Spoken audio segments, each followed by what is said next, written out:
All right. Welcome to the MMA podcast. Before we get into it, I want to thank our sponsors. Miller Martial Arts. Respect, courage, discipline. It's upside down. Miller Martial Arts. Respect, courage, discipline. And Rush Mixed Martial Arts in Macon, Georgia. We have a special guest today. He is a former professional mixed martial arts fighter, former 2017 UMAF, U.S. Amateur National Head Coach. He's a veteran of Palace Fighting Championships. He is the owner of Rush MMA in Macon, Georgia. He's a first-degree black belt in Brazilian Jiu-Jitsu, one of my closest friends, Bubby Chicken Hawk Mitchell. Welcome to the show. Awesome. Thank you. All right, so we're going to start off with our gut check. Easy questions before we get into the meat and potatoes of this podcast. What do you do? What's your morning routine? What do you do to get your day started before you go to practice? Well, I don't take my kids to school, so I got it made pretty much easy. I have 3 daughters, so they wake up before me. They head to school. I wake up and go to my gym. So normally in the morning time, it's like an everyday thing that I sit up and I roll my neck out. As of the previous, few years, I've had to do that. But I've learned, sitting up and sitting still for a second has probably been as weird, but it's been the biggest adjustment of my life that I've made. And sit there for a minute or two and roll my neck out, and I get up, and I dread brushing my teeth. I don't know why, but that's for me, it's the biggest pain in my ass. I don't brush my teeth in the morning. I go teach, and I brush them after class. I know. I know. So, anyway, I brush my teeth, and I go to the kitchen, and I have, supplement gummies or whatever, man, probiotics, all the shit that I had to start taking in my 30s. and so then get dressed, and I mean, I'm really slow in the morning. I try not to haul ass because I hate it. And then I immediately go get a coffee. It's the first thing. And I didn't start drinking iced coffee until I was in my mid-late 20s. Mm-hmm. I really wasn't, Anyway. And then I kind of coast down to the gym. And then we have morning classes that one of my brown belts teaches. And some of my mornings I'm having to do other work, maybe for T-shirts or just the logistic stuff for the gym, ordering, things of that nature. And I guess that's why maybe I like what I like, because there is a routine, but I can change it if I want. And sleeping in is kind of an odd thing for me. Sleeping in is 8:30. Damn. Yeah, that's weird. I can't sleep in like Cole. Yeah. And then I've tried to ease up a lot in the recent years. So sometimes I've always had a guilt feeling of doing stuff in the morning for myself. So I try to do stuff for the gym or whatever needs to be done early, so I can I did that. I got it out of the way. Yeah. I did the right thing. That old adage of making your bed first, oh man, yeah, accomplished. Hey, that's a weird thing though. But yeah, pull the bed cover back. But a lot of times my wife has already taken the kids to school and come back, and then I'm leaving. Mm-hmm. So I hang out with Frank and Felicia. I make sure I pet them in the morning. That's a big thing. Those are my poodles. Okay. My standard poodles. I don't have that miniature shit. So, yeah, they're awesome. Okay. Where'd we get the nickname Chicken Hawk? Where'd that come from? So anybody who knows me and knows my brother is opposite of me. So he was foghorn, leghorn. And it's funny because before my first mixed martial arts coach started calling me that, I kind of got it from some relatives in a way. The Henry the Hawk was a little Looney Tunes character, and then Foghorn Leghorn was the rooster. So me and my brother were polar opposites like that. We mostly got called Ren and Stimpy, if it were you had to compare it. Right. But anyway, Cam McCarg, my first coach, started calling me that, and then it stuck. Matter of fact, it stuck actually after he put it on the fight poster when I fought here in Macon. Yeah. That's when it really stuck. I didn't have an option after that. And I guess it fit. And then when I got the tattoo on my ass cheek, it really fit. Anybody who knows that Looney Tunes character, it does fit with you. He's the little guy, but he packs a big punch. He's not letting the fact that he's the small fry of the group affect and he's anything. Always pissed off. Always. Yeah, the dude always got a chip on his shoulder. I'm like, damn. Yeah. But yeah. So anyway, and it stuck, and I just I don't know. I didn't. Well, you don't get to choose your own nickname. That's not how it happened. Not in America. That's not the way it works. So I didn't really battle it. Yeah. But it's really weird because you can tell who's from the old school because I'll still get randomly called. Yeah. Here comes Chicken Hawk. Yeah. Okay. What's your favorite piece of martial arts training equipment? It could be from a coaching perspective or from the athlete's perspective. Doesn't matter. It's your choice. You can name the brand if you have a specific brand too, or if it's more abstract, like I just like the heavy bag. Whatever you think. Mine would be a piece of clothing I have. Okay. I have a wand hoodie, a signature hoodie. I used to always wear it. I loved it. And like Vanderlei Silva? Yep, old school shoot box hoodie.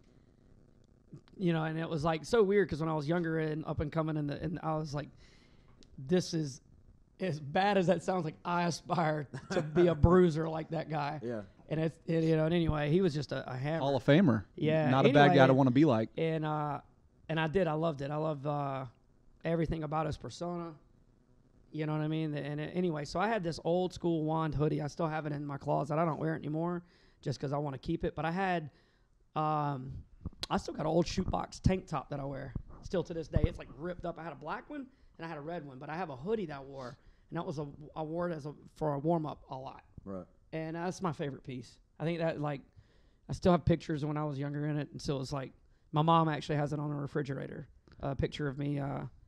One of the fights just right before I walked out, and I had a wand hoodie on. I think that's a unique response because the more people that I'm going to be asking it, they're going to pick a boxing glove, or they're going to pick a certain focus mitt or Thai pad or MMA glove or shin guard. They're going to pick something like that, and yours is just a piece of apparel that that you remember from wearing back in the day. That's pretty cool. Yeah, it's Steven still smells like it's really weird. It's like ingrained. So nostalgic. Ingrained. Yeah, it's really neat. It still has this like original smell. Probably smells like the praxis mats. Yeah. That thing is probably responsible for SARS and the coronavirus because that bitch has not been washed since. What's your pet peeve on the mat? It can be from a coaching perspective or you being a sparring partner. It could be anything. What's your pet peeve? The one thing you can't stand from another individual? Blowing snot rockets. Ooh. It's an old school wrestling thing too. Old school boxing thing. But go to some of your boxing gyms and see, the spit buckets, blowing snot rockets, anything like that.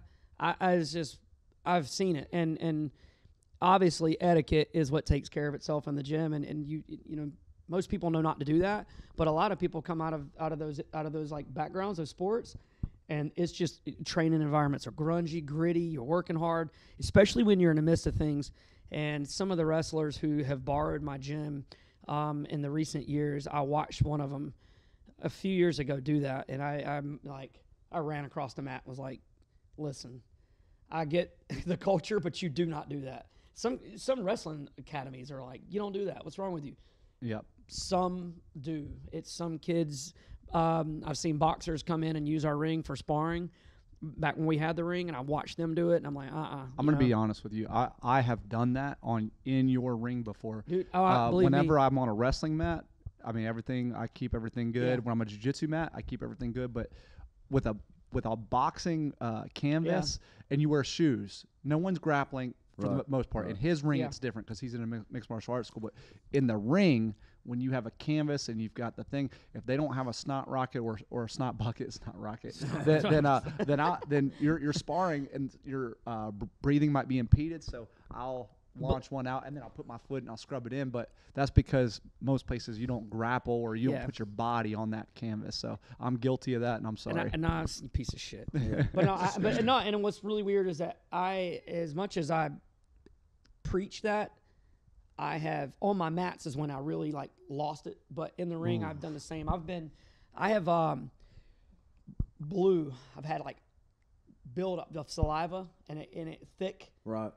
And I've kind of just taken water and just blew really hard, and and it's just misting. I've done that plenty, you know what I mean? And so it's really weird how culturally you can shift inside of a gym per a boxing ring is weird like that. But yeah, anyway, on the mats I hate seeing it. But is that a shift because both of you are academy owners now? And it's like, fuck, I don't want that here. I think when it's on mats, Yeah. not our canvas ring, in the mat, that's never okay. Never. Yeah, that's I watched it. I paid for these mats. Hey, I watched one of my kids grappling and then go like on a kid's shoulder. And I'm like, oh man, that kid is just, not only is he getting his damn, guard pass, now he's got his nose, this kid wiped his nose on him, but it's something about that, like blowing. Anyway, that's mine. Yeah. Actually, in the recent years though of coaching, and I don't allow this in my house either. My kids and all, they'll get crucified talking with your head sideways. Talking with your head sideways, or when you get in trouble and you do this and that. For me, I go from talking to a kid when I see that happen, it changes, a light switch, gets flipped on. I go ape shit. Yeah. But I can't stand it because to me it's the ultimate sign of disrespect. Yeah. Maybe it's because I had my head slapped straight so many times as a kid growing up for that. But I hate it. It's because there's that, and then the eyes rolling is kind of like right behind it. That's what I was gonna say. That's when I got. Those are the big ones, but that's mainly for kids. All right. So, favorite takedown, sweep, pass, and submission, just like from the hip. What's your favorite takedown? Oh man, run the pipe. Run the pipe single. Beautiful takedown. Favorite sweep. I'd have to say for certain, the most high percentage one I get is like head and arm style butterfly, like gable gripping, rooftop lock, almost threatening a straight arm to a butterfly. That's the most high percentage one I have. That is that your favorite? Doesn't have to be your best. Well, man, that's goals right there. As just fucking petty as I'm about to sound, is bearing of shit. Okay. I really like it. No, I really like it. Yeah. Because I can do it, and that's as far as my extent goes in that I don't venture anywhere else. Favorite pass? Old school, a screamer pass. Old school. What is that? Knee slice. Okay. Yeah. Old school. Okay. That's my number one favorite. 100. I like it. Like, we'll never unlike it. I like it. Submission. Guillotine. I hear you. You're strangling. You have a preference on grip or high elbow, arm in, arm out? Man, I'll dude, it's like fucking 4 a.m. at a bar. I'll take it any way I can get it at that point. Okay. I don't give a shit, dude. If your head's in the right place, I'm squeezing it. Right. Favorite jiu-jitsu player of all time? Specific to the BJJ scene. Marcus Almeida. Okay. Rashasha. I love watching him. Awesome style. And it's crazy because he's not like small, but I love how everything about his game is just, he is a butcher on the mat, dude. It's fireworks too. Absolutely. Highlight worthy. Yeah, he's always, I like the attitude. I love his game in general, man. He's gritty. I like it. He's super technical, obviously, but he can get in the dog. I think that's why I like him, is because he's so versatile. He can get into really big dog fights, like with the Galvao and all them. Galvao is like no-gi Galvao all day. I will stop what I'm doing to watch that guy if it comes across my feed in no-gi. I think he's obviously a killer, but I really like Buchecha. And what about mixed martial arts fighter? Man, that's a big toss-up. You know what's crazy? You can name 2 guys. Go ahead. I have guys who I really love watching. Like, you know who one of them is, and I can't get around it? Brad Pickett. That's like One Punch. Shout out to One Punch. I love watching Pickett fight. Pickett, was just dude, he was a brawler. He was tough as nails. His persona, I loved it, man. I like watching him. And over the years, I've kind of, I've always liked watching Masvidal. And he's somebody who especially in the recent years, I'm happy to see he's, getting what he deserves. Mm-hmm. But Masvidal. Okay. For sure. All right, so gut check round is over. Where were you born? Where'd you grow up? I grew up here. How'd you start? Macon, Georgia, August 28th, 1983. Here. I was born at the medical center downtown. And, I was a late summer or whatever, midsummer, sweltering ass, hot Georgia baby. Yeah, you're an August baby. Yeah. for school year, horrible timing. Youngest one in the grade kind of, shit. So What was life growing up like? Have any brothers, sisters? yeah, I have one younger brother who's 7 years younger than me, so that was tough for my parents, but also good for my parents. It got my parents a chance to rebound, from one baby. How some people like to keep them 3 years. It let my parents rebound some, and fucking apparently it took them 7 years to figure out if they wanted to fuck up twice. I was like, fuck. But life was really active for me growing up. Super active. Matter of fact, I had a lot of alone time growing up that I remember, but I also had a lot of time surrounded by a ton of sports and activities. What types? Everything, man. I got involved. The first sport I remember, I played baseball growing up. I remember playing t-ball. I played for my distant, a cousin. It was the first team I played for, and I was the youngest, small, youngest one on the team. It was common to be, 4 years old playing t-ball. I played at West Macon Ballpark here in Macon, which was a really good ballpark. And then I shot archery with my dad. My dad shot archery. He hunted. He was an outdoorsman, avid. And I got involved with shooting archery. And at that age, it was the funnest thing in the world to shoot shit. So growing up at the go-kart track, which was in front of the ballpark, shooting was fun. Every Sunday, Sandy Run Archery Club was our home. They had Perry Archery at the time as well. It was an indoor, but I liked the outdoor. And then I got involved with slot car racing. That's fucking fun. That's just, imagine like any kid who wouldn't want to go play with a kind of an RC car, but a wire car that runs like 80 miles an hour, Yeah. I had fun with that. My dad got involved with that. Soapbox derby racing, that was like a very small thing we did. That was fun as hell, but go-karts were big. Go-karts got to be a big thing in our family, and my dad was always involved with racing. Like the kind you would see at those family theme parks, or are you talking about the kind that go like 80, 90 miles an hour? Yeah. Circle track karts, dirt oval. It's funny because there's a difference in culture. Like most of your kids in go-kart racing, asphalt racing in Barnesville, Georgia, et cetera, is like a big track for a lot of people.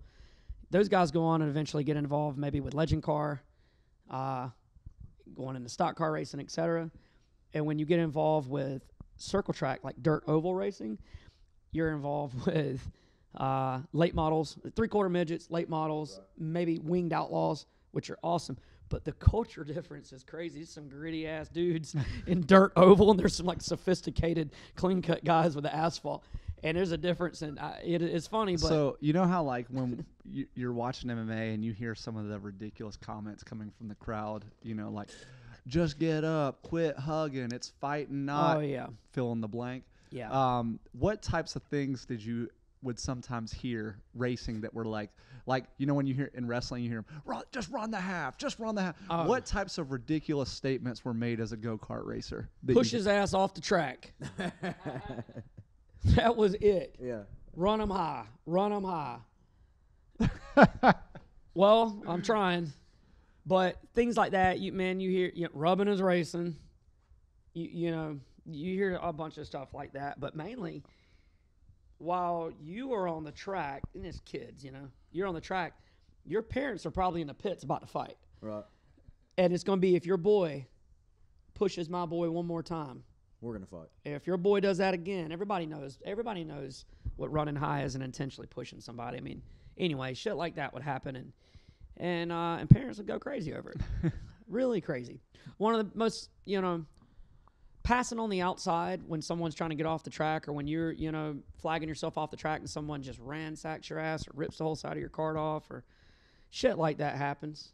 Pushing you, not letting you off the track. There's all kinds of things like that happen. And anyway, man, and they feel that someone should be black flagged for. Doesn't happen. They're mad. And then if parts get destroyed, That's what I was gonna say. That stuff is so expensive. it gets too. expensive. And then all of a sudden you get back to pits, and then you're like, you're the son of a bitch. Like, did you let them do that to you? Now, that's just like one type of racing you did growing up, right? You raced a couple different other things. Yeah. That was just one type. And BMX was a big part of my life. What's really weird is that there was these like I can't really tell you, like, I grew up riding bikes around my neighborhood, and then I met a friend who was involved with racing BMX, and my dad got to talking to his dad, and we got into it. That shit gets expensive. I mean, the traveling gets expensive, man. We traveled all over. We traveled to Oklahoma City, you know, all of the Carolinas, all through, man. So in BMX, like West Coast was popular, and then Northeast, and then, of course, the Southeast was popular because of the dirt. Right. So anyway, that got to be expensive. I got really head over heels into that, which played into other sports because I was always in shape. You know what I mean? And once again, it was just always involved. You know, I played the traditional sports growing up too. I played football. I played baseball. And right-handed or left-handed? Ambidextrous. My first year of baseball, my mom got me a wrong glove, and I played with it. My mom got me a left-handed glove on the way to the game, and then my next year I got a right-handed glove, and I played with it. I can't throw anything bigger than a baseball with my right hand. It's really odd. I don't like have the grip. So I did everything. I can throw a baseball over them mountains. I can't throw a football to save my life. Yeah, I dominant leg. I kick left leg. I basketball, bowl, left hand. Throw a football left-handed. Really weird. I could throw a frisbee either hand. It feels normal. I can catch either hand. It feels normal. Batting, swinging a golf club is the thing. Left-handed, you will see me eat shit. It's just odd. Swinging a golf club in general can be odd, but left-handed for me, I couldn't connect the dots. A good cut left-handed, I can get away with baseball, but not like right-handed. Now, when you were playing these sports growing up, like you mentioned, you had a brother 7 years younger than you. Yeah. Were you guys racing or maybe playing sports in the yard together? Did you guys have a competitive relationship, a strained relationship, a good relationship? What was it like having a brother with that big of an age gap? Well, so I was always raised, you are your brother's keeper. My brother, I was a smaller person growing up. My brother was a bigger person growing up. So, and then like most younger brothers, they want to hang out with their older brothers, you know. I had a big soft spot in my heart for my brother, huge soft spot, because he was younger than me. And then because he was bigger, though, everyone automatically assumed he was fucking my age or our age. So if they would like side talk him, you know, kind of like and be mean to him, I'd be like, hey. Sometimes it would be like, God, you know, my brother wants to go with me, Jesus. But growing up, it was never really competitive. I'm the only one that gets to beat my brother's ass. Yeah, it was basically, hey, that's my dumb ass. You don't talk to him like that. But it was like we were kind of mean to my brother growing up, but in like a, not like I say kind of mean, but like, I mean, he just wanted to be near his big brother kind of thing, and then it turned where it turned sour and south was when I became his coach, because I'm 7 years older. For what sport? Wrestling. Okay. So did you guys race against each other, or was he in a different class? He was way in a different class, and he was actually had a lot more success because of his size. He was just a beater. Like, so in BMX, like coming out of the gates, you do not want to get bar banging with a big kid. Little kids normally can get out front. They're sprinters. The big guys in the turns will bow you and bar you to death. He was that kid. He was that kid who could push anybody. He was fearless as shit. And if he did have it, we didn't know about it, you know. But he was doing really good. He got invited to the Race of Champions, which was an invite only in Oklahoma City the day before the World Championships. And he like placed 5th overall on that, which was awesome. Beast. You know, and that was really cool. But anyway, he got to be really good. The coolest thing we had is that we celebrated. We both won a state championship together in the same year.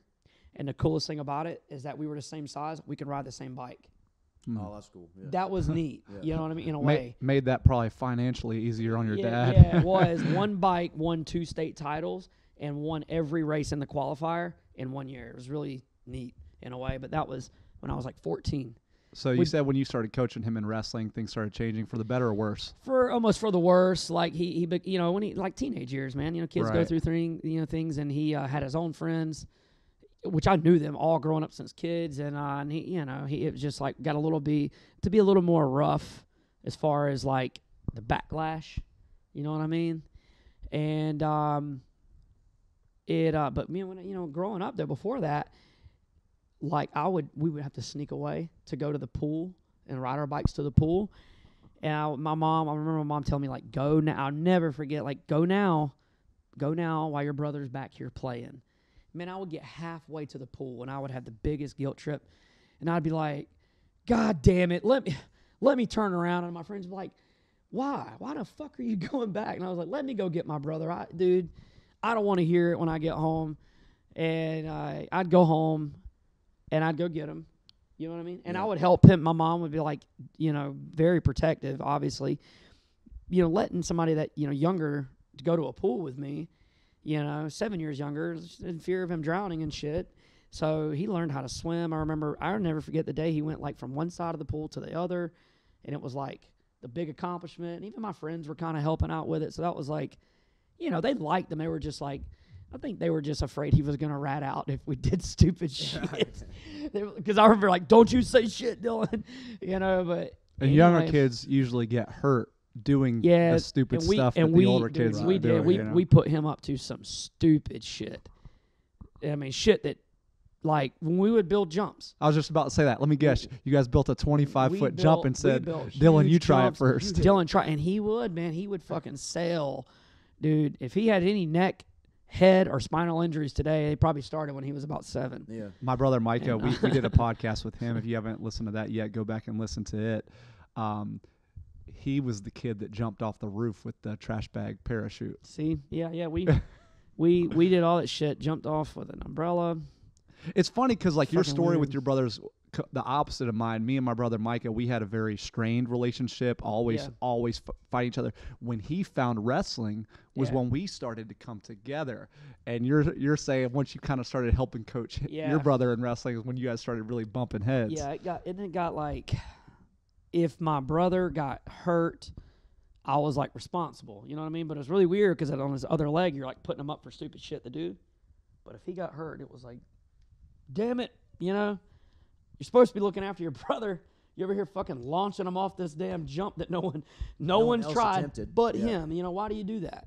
And I want to look cool and I want to laugh. It was like, but anyway, but make no mistake, at the first sign of anybody messing with Dylan, I mean, we were down. It was it. It was about to be a showdown, and I had no absolute remorse or fucks given when it come to defending, like, taking up from my brother. None. Didn't give a shit who it was or whatever. I didn't have like these, oh shit, kind of bit off on this. I didn't care. Did that kind of thing happen often? Meaning, did you fight a lot? Not so much for your brother, but just in general. Did you fight a lot growing up? With me and Dylan? Oh, in general. You and Dylan, you protecting Dylan? Were you you and a kid at school with somebody else? Like, did you fight a lot growing up? Yeah, actually, I had some issues growing up. I had I was the younger kid in my grade. I was the youngest, and I was always the smallest. Always.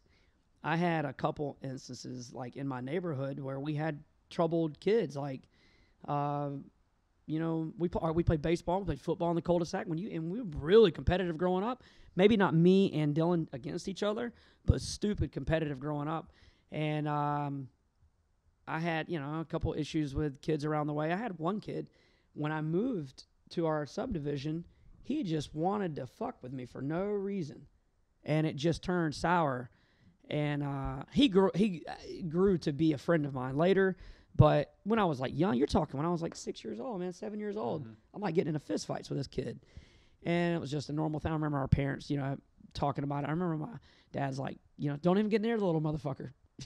If that's what he wants to do, don't get near the little motherfucker. Like, that's easy. Just stay away from him. Avoid him. Like, kid don't want to do nothing but have problems with you. And then we grew to be friends later on in life. But older kids in the neighborhood kind of being punks. I teed off on one of them with a fucking TPX, and like the baseball bat. Yeah, clean. Like that was made by Louisville Slugger, was it not? The TPX. I just had, that was it. I remember like he was fucking with me, and then he'd fuck with my brother, and I just had, at that point, it was really weird. I got like kind of bullied out of the way when it was my turn to go, and I picked the bat up, and he like pumped at me with a bat, and that was it. It's like ping. I remember running home to my dad and telling him I was like, Bubby killed a guy with a bat, and he was like, God damn it! I hear him in the recliner. Everybody knows the sound of the recliner shutting. Yeah. And I was like, fuck. And he got down there, and he was like, oh, you're fine. I mean, it's, it was like here. Yeah. His uncle came down, and my dad knew his uncle really well. They took him to the hospital and got him stitched back up again. But hey, that never happened twice. Like, and then a friend down the road from there, like his friend. So let's backtrack just a small bit. I'm sure you told your dad what happened. Did he come down hard on you for that incident, or was that kind of like that kid? Like that kid was always in trouble. Mm-hmm. He was a mischievous kid. He was breaking into shit. So your dad had your back on that. Let me tell you what my dad was more pissed at. He's like, "Why are you around him?" And that's what I was more afraid of. Like, I was like, "We're playing baseball, and they came down there. I mean, what are we gonna do?" They were like trying to make it. They're basically trying to take over the game. It was a group that was like 2 grades older than me, and at the pool when we all went to the pool, there was the beach at the bottom. That's where everybody got to scrapping at. And like the shallow water? Nah, man, like the fucking beach itself, brother. Like the beach. So the pool was upstairs, like up on a hill in Lake Wildwood, and you got to go down these stairs through the woods, these long steps, and then there's a beach, and there's like a pavilion and stuff like that. If you had an issue, because if you're at the beach, they'd call the security on you. Or if you're at the pool, gotcha, they'd call the security, and then so everybody went down to the beach. Throw downtown. Where there was no lifeguard on duty a lot of times. And but man, I wasn't I got picked on growing up, so like I had no problem seeing red and teeing off, but that was the biggest thing I got in trouble for. Well, like, did you learn to stop? Did you, with like how it was growing up in our era, and like you were just saying, like you can't just avoid kids because your kid's in a neighborhood. When you step outside to go play, you can run into these kids. It's not as easy as your dad made it, but with that, I know when a lot of kids get into fights and things like that, and there's grown up fighting a lot of times parents send their kid to taekwondo or karate to help them use it in more of a positive outlet. Did you ever do karate or taekwondo growing up? Nah, I was kind of forbid to do all that. Okay. It was really weird, but I was like, I was so active with other sports too. And then my parents worked, they were workaholics. They both worked. I saw a completely different childhood than my brother saw. Mm-hmm. I saw it from an early age. I remember. I have a great memory. I could tell you my 7th birthday. I probably couldn't tell you my 16th though, But I had a very early childhood I remember a lot of. And I saw a different light than my brother did. My brother was born at a time where it was financially more stable in my parents' life. Yeah. But still, my parents still worked. Right. They still worked their asses off. My dad, multiple jobs. I remember even when I was older, I remember my brother being in daycare, and I would not be, you know what I mean, because he was too young to go to work or something with him, and but during those times, man, there was still there was some tough moments. There were, but like I never had to like go to TKD or go to karate or we're gonna go do this. It was nothing like that. It was always sports. Just wasn't available. Sports was the biggest outlet. So and then. I'm guessing that your first introduction into any type of combat-related sport was wrestling. You mentioned you had to coach your brother. So what age did you get involved in wrestling? So I found wrestling at age 9. 9? Age 9. I found it. In Georgia? That's not the most common thing. Yeah, but they had, and then from there, it was readily available by the time I was 11. Like, readily all the time available. And, I'll never forget me and my best friend actually. It was so crazy, but my childhood best friend, we were flipping through the channels one day and watched it, and it was really neat. You didn't see that on TV, and they didn't get broadcast time back then. But anyway, and was that through school that it was offered to you? Yes. Okay. Yes. So and At then 9? That's elementary no. school. They offer camps then, and then you have your full time into that, and then but you got to think like. At the time, Central High School was trying to really push their program. They had a great athletic program, but they're trying to push their program. And then Miller was the feeder to that. And they had a coach that had been coaching for a bazillion years, dude, which was really cool. It was Edgar Hatcher. He is still to this very day an awesome man. Edgar Hatcher was at Miller. His son coached at Valdosta. and his son was an avid wrestler too. It was really cool, and he got inducted into the Hall of Fame here, the Sports Hall of Fame. He's an amazing guy. He was a really good coach. Once again, that was even tough, man. Like being the smallest wrestler. So when do you think you really started getting a grip? Like, were you like a phenom your first year? No. When did you start getting wrestling? I had the spark, and I was athletic, Mm-hmm. and I had good training partners. Actually, I sat back, was very fortunate to have the guys I had because they were all good athletic kids, and they trained real hard. They were good kids, but my 8th grade year, I think, is when it like really like it clicked. Mm-hmm. Like it, not say it clicked. You started doing moves that worked for you. You started sequencing things together. I was like Okay. turking. I was like running leg turks in the 8th grade, and I was like, I was able to feint and showboat and kind of like get the gist of things and play on the mat in 8th grade. So 8th grade year, have you only participated in folk style, or are you getting into freestyle and Greco as well? Folk style. Folk style? Yeah, and that summer is when I found the freestyle for the first time.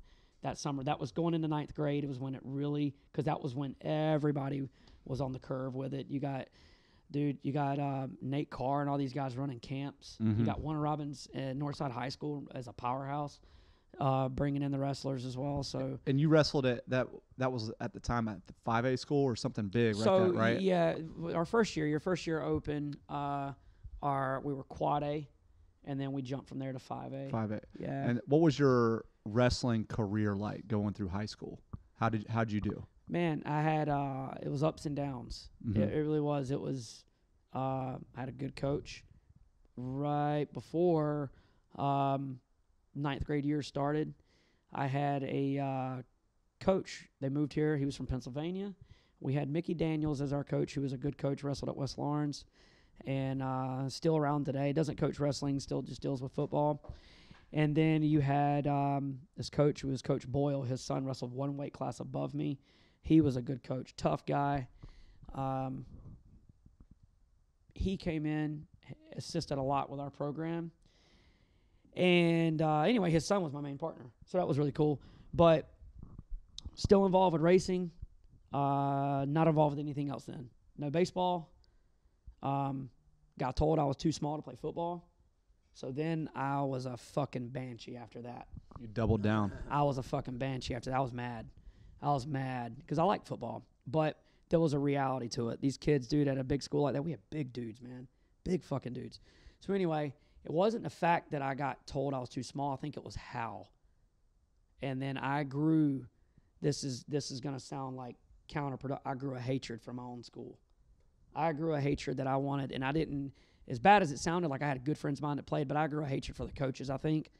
And I was like, and then they wanted me to participate in track. I was like, fuck no. You know, they wanted me to pole vault because I could handle my weight well. I'm like, no, I'm not doing shit for you besides carrying my own fucking weight on my wrestling mat. So I still, wrestling was good. Like we had,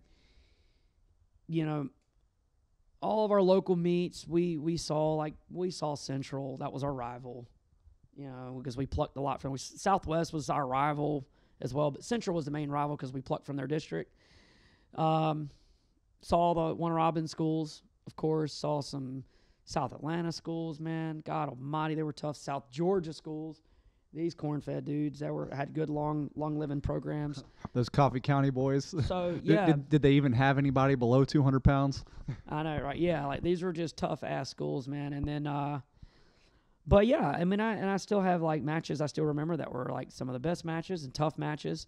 I remember these kids coming in, Travis and Trent Summers. These kids had been to like 3 different states at the time, and the brother had won 3 different state titles. I mean, military family, tough as nails. Went to Northside High School. Learning from these guys, seeing these guys in the off season was really cool. I had like arch rivals that I got to see in the off season on the mat and work with. What was your best year? What was your best season? My best season was my senior year. I was a bully at 103 pounds. Mm-hmm. Me and Ryan Jones out of Warner Robins, or is it North Now, South Warner Robins? I remember this growing up. Ryan, he went to Northside. Correct. And they did an article on him cutting from 143 pounds to 103 in pursuit of his state title. Yeah. But go ahead. But You we and had him. him and I were kind of battling for this like all-state 103.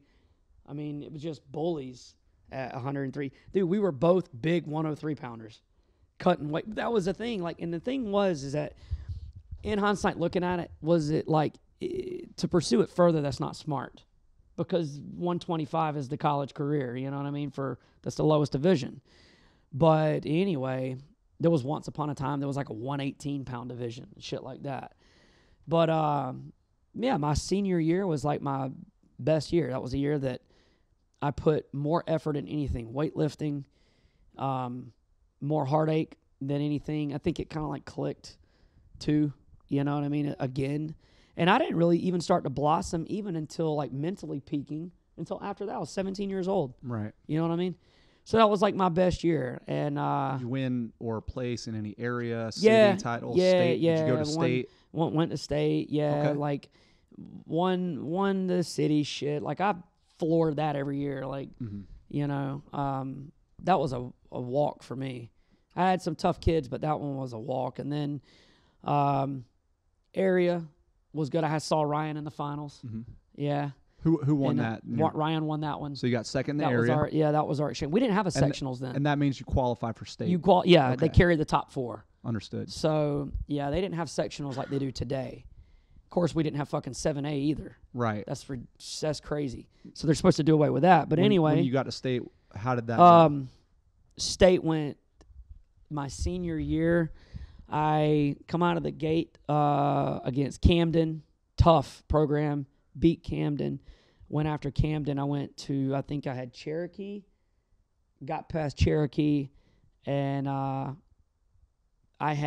took a drop to Stockbridge. And that put me down in the consolations, which hurt. That was bad. You know what's crazy is that I couldn't, you know, we're looking at the who's who they look at in the tournaments, and all these big 103 pounders were all in these like in the pamphlets of like look out for these guys. All of us got put in consolations.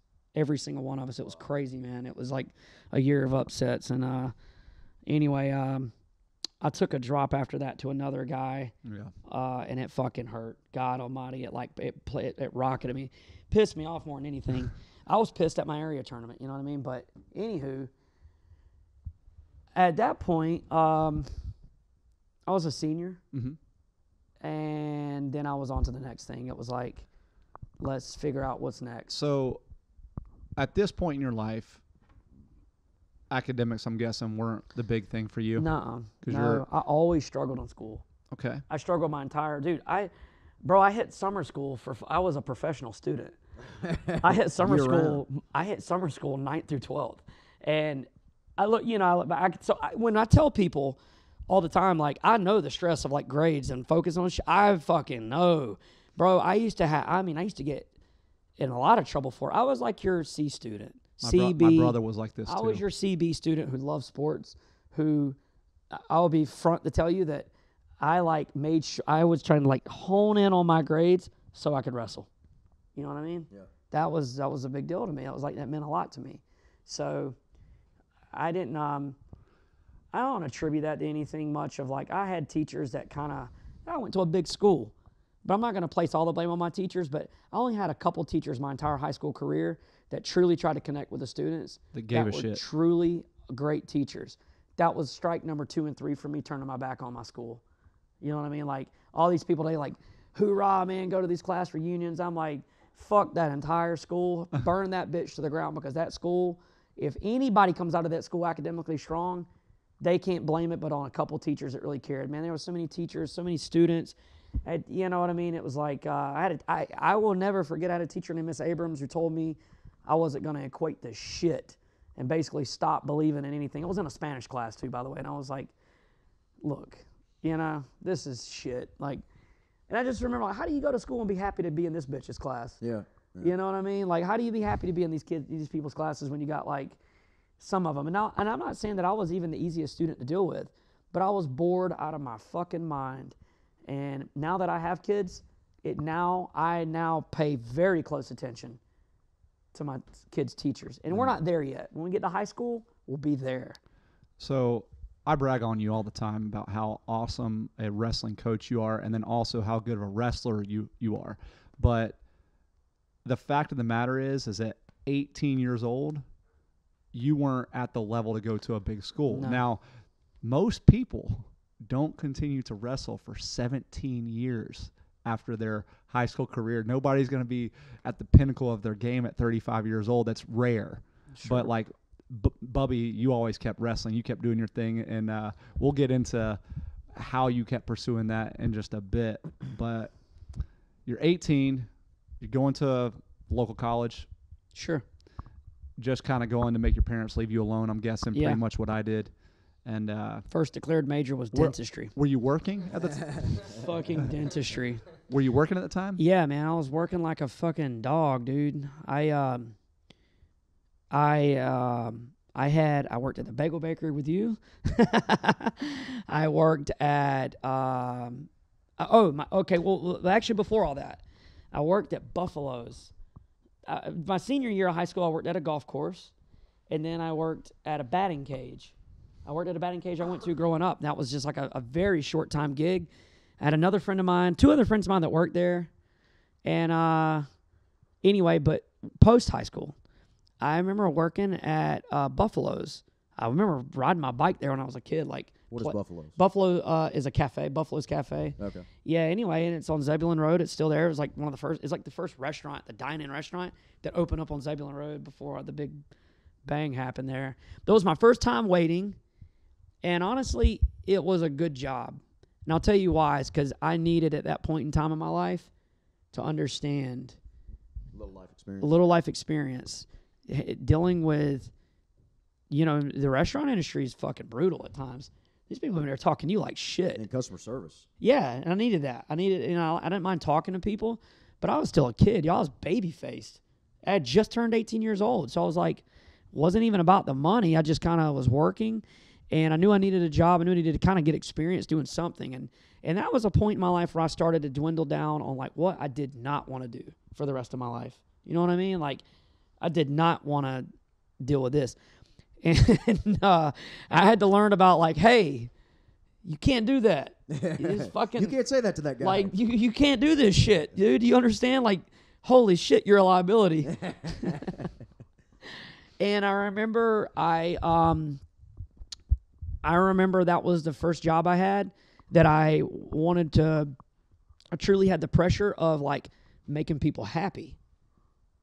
And then I remember that was the first job I also got where I felt self-conscious over actually telling people like, yeah, that's good, because I knew it wasn't. Like, I was like, man, I can't lie to this. Like, that's not too great.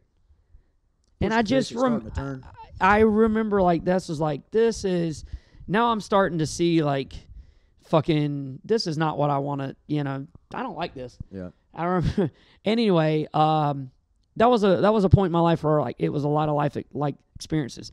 I saw people that had been there for like 10 fucking years, and I saw that like loophole, like, oh shit, they can't get out.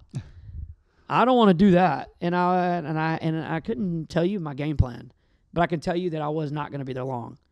So then after that, I wound up going to Locos, and that was the college hangout, and that was a little time later. I think that's where it was between there and Macon State that I started talking with you and hanging out with you. That's right.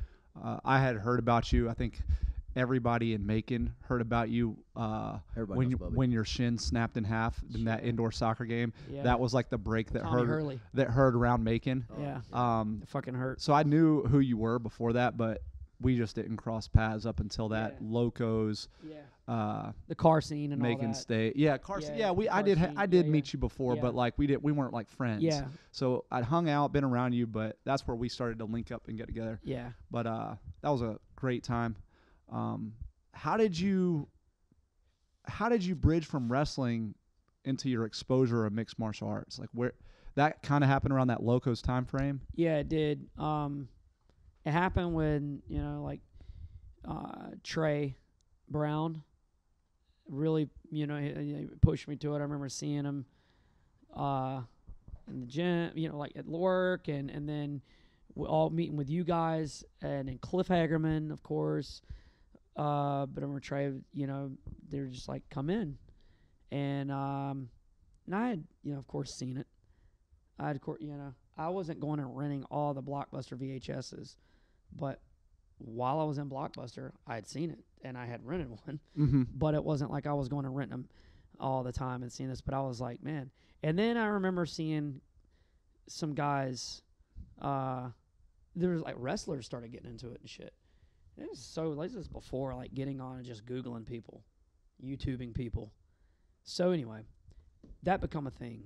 And then at that point in my life, I remember I went through like my first breakup. You know what I mean? And I was like wanting to do something. I needed an outlet, and I missed wrestling dearly. I still was involved, but I missed it for me. I missed my own personal thing. And then, but dude, in college, being in college, I had 3 jobs at one point. I took 19 fucking credit hours. Wow. That's stupid. Yeah. Academic It's advisor overloaded. was borderline fired for that shit. And I remember when I found out a D was passing, I was like, hell yeah. Just give me that piece of paper. Anyway, it was just like that. And I was just kind of going to school, didn't know what I wanted to be. I was pushed kind of hard to get involved with politics or get involved with law or get involved with things. I didn't like any of that shit. Who would ever go to figure in the years to come that I would be involved semi with political sides of things with MMA? And shit like that. Yeah. And anyway, and it just kind of backed up why I didn't like it. But now I have a different interest in the game now than I did then. So at that age, then I wanted to do, when we sat there talking to my academic advisor, like, what do you want to do? I had a mentor at the time when I worked at the swimming pool when I lifeguarded in the summer when I was in high school, who was like dentistry, and I hated the dentist. Yeah. But I had a respect for him, so I listened. Dentistry was my declared major. Didn't last long, and then I changed it to criminal justice. Because they were like, maybe you should get involved with being like a U.S. Marshal. You seem like to be the kind of person who likes to travel and do things. I didn't want to do that. Nobody goes to the cops because they're fucking happy. And I was a hard person. Honestly, I was a very hard person to please. And he said, well, maybe you should go and be a teacher because you like coaching and you like being involved with athletics. And I was like, no, I don't want to be a teacher either. Man, I hated my fucking teachers, minus a few. I hated them. Why would I want to go? I don't know, man. And so that's the younger side of me saying, like, well, maybe you should go and be a better teacher and change those things. I didn't have that mind frame. It was like, no, I don't want to go be that, to somebody else. And I wanted to compete. So MMA became this outlet. Now, you had Cliff Hagerman and Trey Brown working at Locos in that time frame. And it's funny because the way that I remember it being was that when I would come in and I'd talk to you about it, and then I had my first fight, actual fight, and then the way I saw it was that you came in right after that, almost like, man, if this skinny motherfucker can do it, well then now I need to really get into it. I'll never forget this. I remember going over one day over to Gold's. And that was my first time walking in the gym. I walked in the back doors there. I sat down, everybody's training, watching things go on. I had on like jeans and a shirt. And I remember I got invited out on the mat. And I was just, I can't remember who I was wrestling with. It was Trey and I think you guys, but just wrestling. And after that, I was like, I'm coming back. Yeah. I'm coming back, and then it unfolded into that. And I liked it. It was, I loved it. You know what I mean? And then it was something new to me, which was really cool. At that point in my life, I needed that. I needed something new to me. And so that's what I did. I ventured into that. And then it was, I was at Cole's first fight with Philip Peterson and the 4-man. I was there. Me and Trey Brown went together. I saw Rafael Assunção fight that night. Yep. Ryan Ellison fought that night. I mean, it was really cool. It was at the Roy D. Martin Civic Center. And Phoenix City, Alabama. You know better than I do. It was in Phoenix City. That's I was right. there, Roy D. Martin Civic Center. I was there. I watched that. Me and Trey rode together, and after that, I was like, oh, I gotta get in on this, like training and like more. I wanted more. I gotta get in on this, and it was like, it just unfolded into that. And I'm gonna tell you, like, no matter what you believe in, whatever higher power it is, like the things in the universe at that time of my life aligned correctly because I was going through a rough point of identity in my life as well, of like getting out of this relationship and getting into like adult world. And you were what, 22, 21? No, 19. No, Okay, this 19, right after high gotcha, school. gotcha.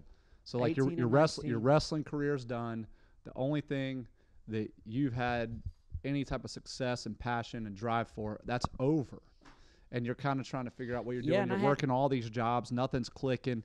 There's no occupation out there that makes you want to go get some. And yeah, and you got to think now. When I was in, also like when we were all in school, what do they tell you? If you didn't go to college, You're not going to make it. You're not gonna make it. You're not gonna do shit with your life. Right. I remember my dad and my mom telling me basically at one point, you got 2 years to turn this thing into a reality. Let me see it. They finally got a board, like training, because it did. It kept me straight. It kept, you know what I mean, in a sense. It gave me I tell people this all the time. Wrestling gave me guidance in life of how to live, how to eat, how to do things. MMA gave me direction because I finally could put a path on it, if that makes sense. Right, yeah. And it really did. I mean, I at that point in my life, I needed it, and I also, like I said, yeah, I was not done competing. I wanted to fucking do something. I had a chip on my shoulder from wrestling, in a sense. What do you do when you know you can be groomed into something, but you have academically put yourself on? Now, I'll just tell you what's crazy now. My GPA was actually good because summer school grades replaced all my bad grades. I look like a fucking wizard on paper. So, yeah. But anyway, I went to college and I went to that motion and all that, and then and a ton of working like nonstop. So, anyway, MMA was like it came along at the right point in my life to like, and it wasn't going to be easy either. Well, tell our viewers, listeners, what those early Academy of Fighting Arts / Team Praxis early days were like. What was the training like coming up? Was it like what you provide your students now, or was it a little bit different? Yeah, it was a little bit different. Training was really hard. Training was fucking no weight limit. Nobody cared, you know. And I'm not saying this in a negligent way. Right. That's how training was then. A lot of academies were training rough. Wrestling actually was a big foundation I had because we were used to wrestling different weights, but we had our pods of our lighter guys. But in MMA, it was like getting head kicked with a bare shin with small Harbinger gloves on. You know, ground and pounded, and if fucking need. It was like daily sparring. Hell yeah. Yeah, Daily we had fucking training sparring. Tuesday, Thursday, and you grappled and sparred and got it on both of those days. And then Monday, Wednesday, Friday was in Griffin. Yeah. I mean, like me and Micah had talked about in the prior podcast. But I remember watching Bubby go against my dad, who was a heavyweight, or Cam, who's 180 pounds, or Storm Mountain, Big J, who was 370 pounds. Good Lord. And he, you know, he's working with Bubby, but that's still 370 pounds on top of you. And we just got it on, man. Like, and this is back in we were bridging the gap between NHB and MMA. Yeah. Like, MMA had finally kind of become like I don't want to say well-known because it still wasn't a well-known phrase, but if you were in that community, MMA was finally replacing the term NHB. Yeah. So the training was not modern like you see at the super teams, and it wasn't an academy. It was a fight club pretty much. We had a pro fighter who was guiding us, but it was who was good at that? It was who was good at that? 6 to 12 guys showing up on those couple nights a week. It was not, 50 people at night or 150 people It- they're going through the doors at Rush MMA Yeah. like it is now. It wasn't this And organized. we're not going to separate you by class. Like, hey, you guys, you've been through it. I mean, be over here. It definitely No. was a bring your friend night every night. And a lot of times your friend just couldn't survive, so Yeah. they didn't come back. And we tried that. I mean, we did. People wanted to know. I mean, you know, you're beat up. I mean, God Almighty, man. I'll tell you what, dude. It tapped into a different part of me mentally than I had to tap into in the past. But I will tell you this: when it come time to fight, you were obviously had been in a fight. Right. That shit was no question. And so anyway, it's different than what we teach now. And you know, nowadays you look at the business side of things. You coddle people more. You know what I mean. You want it to last. You You're want them doing to great, you want pal. them to stay. You know what I mean. And you're like you're feeding them as much as they, you know, what they can handle. And you're not allowing them to spar. Oh man, none of that was a matter then, dude. I saw TV static so many nights in a row. It wasn't even funny. You know. So Shit. you train roughly like 6 to 8 months. Yeah. And you fight June 25th, 2004. You, me, and Blake Bowman, we both go out to New Orleans, Louisiana, and you fight your first Yeah. MMA fight against Brandon Keith at the Yeah. Battle of New Orleans. What was the setting? Where were we fighting? Now, wait. So this is pre-Google. This is pre-YouTube. I mean, all that kind of stuff. Pre-Ultimate Fighter. So how are you guys getting the competition's fights? Like, I mean, are you scouting that at all? No, Or we is it just had like, we oh, had a we're just gonna swing it? manager. We had a manager. Matthew Waller was managing us, and usually amateur fighters don't have a manager, but he tried to look out for us. Yeah. And our coach Cam McCarg at the time, he was pretty good at looking out after us and finding out when there were fights, etc. So between Cam and Matt, they were the ones that were sourcing our fights, but plane tickets were not paid for. Yeah. I mean, and the UG was where it set up at. yeah, the UG, Yeah, the underground, mixedmartialarts.com now. Yeah, the UG was where it was at, man. That was like, that's where that was the life of what you wanted. The updates of MMA, all the local promotions. I mean, it was the forums. So we drove fucking 10 hours to New Orleans, and we get there late at night, super late at night, and The bar was called the Main Event. the Main Event was the name of the bar. We were at Ancona's gym. We stayed in the dorms. I stayed in a dorm of an opponent that I would later be scheduled to fight and didn't go through. But we stayed in bunk beds there. Wow. And man, and this dude, Joe Ancona, was a fucking wild. Bro, he was another human. He was a personality. You know, he was a fight promoter, gym owner. He owned the bar downstairs. He had the fight gym upstairs. Pat Barry was there. Remember that? Fucking, he was teaching at Muay Thai class on the day of the fight. Bro. I mean, That's wild. Melvin Gillard, it was his gym. Melvin fought that night. Melvin fought Lee King that night. Lee King. And that was like their third fight or that something. they had. Lord. It's fucking Yeah. weird how I remember that shit. But anyway, in a barn burner. And by the way, the actual fight itself the setting took place, it was a bar. A smoky ass bar in a low, like not floor level, but a low level type boxing ring. It was lower. It was small ass. All I could remember smelling was alcohol and the referee's breath, and he had like his pigtails. And that guy later fought on the Ultimate Fighter. Yeah, and he What's his name? Christian something? Yeah, I cannot. Yeah, anyway, and I didn't know how to act, like how to feel.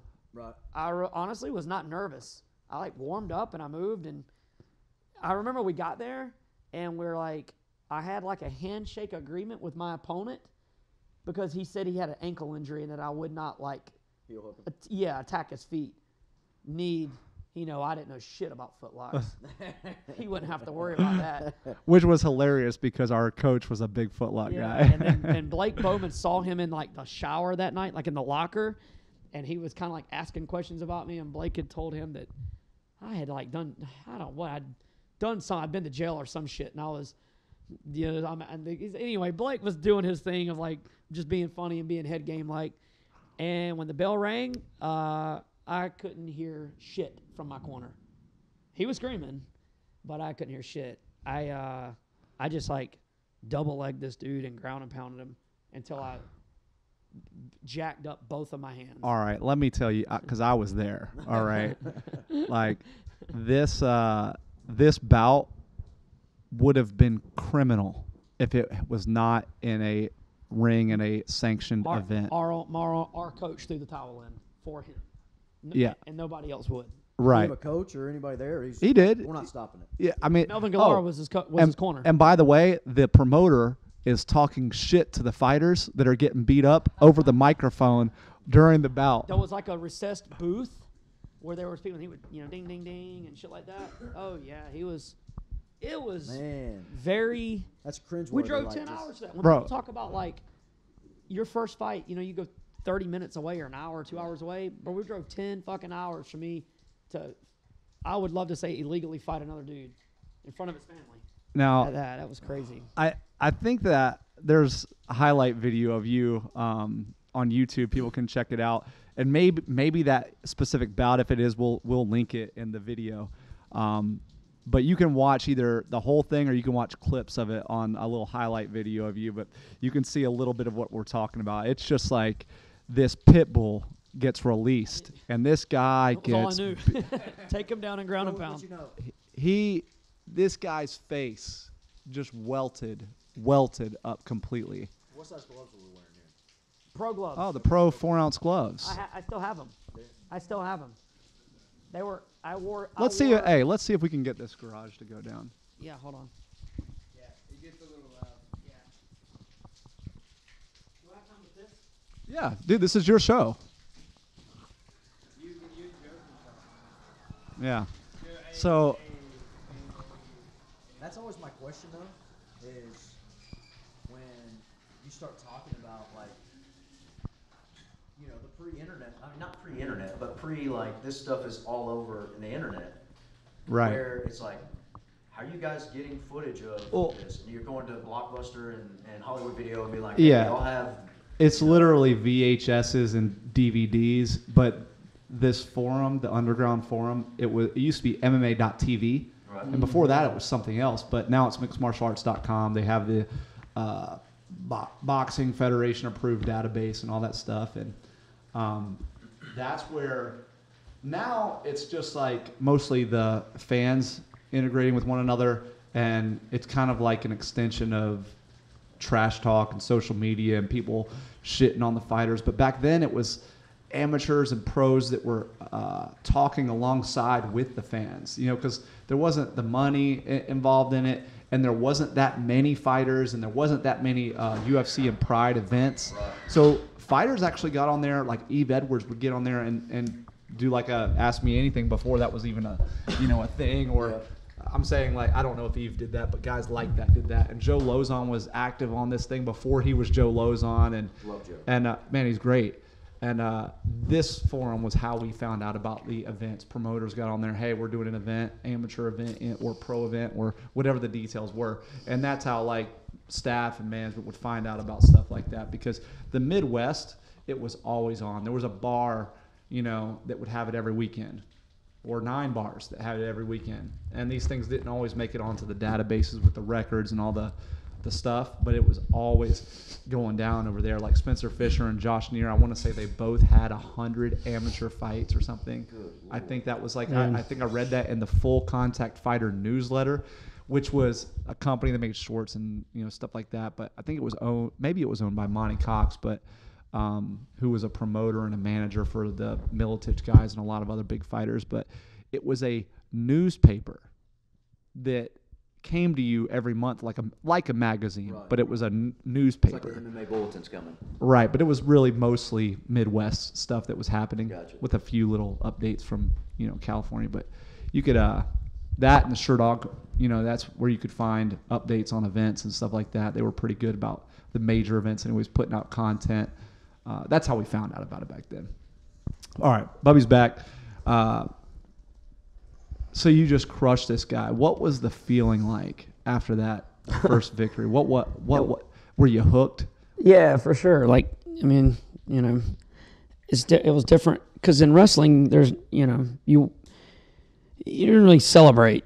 It's like act like you've done it before kind of thing. You know what I mean? never was celebrating in wrestling. You win, you get up, you shake hands, and it was actually we weren't allowed to celebrate. In MMA, it was like something that much of a high. Oh yeah, there's nothing that replaces it. Literally, there's nothing that replaces it. It's like, I mean, it's after that for sure though. I chase that feeling. I was just about to say, a lot of guys, you see these big time fighters and you wonder why they keep fighting after the most horrendous losses. They're still chasing that feeling. People don't understand that how this sport has the highest highs and the lowest lows. Yeah, for sure. It does. Combat sports in general is heartbreaking, man. It's heart-wrenching. It's a very, it's like so much glutton, so to say. I mean, you're on this fucking journey for some shit. And, I mean, there's not many people listening to this podcast or in general I've talked to that can name the last 3 opponents Anderson Silva fought. And he's gone down as one of the greatest ever. But that's what happens. It will leave you behind. And I think people have a hard time accepting that. I for one, it's hard to accept that. And everybody wants to leave behind a legacy. And that man left behind a legacy, but still the world will forget and the world will continue to go even when you quit. And you just want that one more time feeling, Give it to me one more fucking time. So Cole's over there smiling. Yeah. It's tough, man. Oh, I gotta get it again one more tough. time.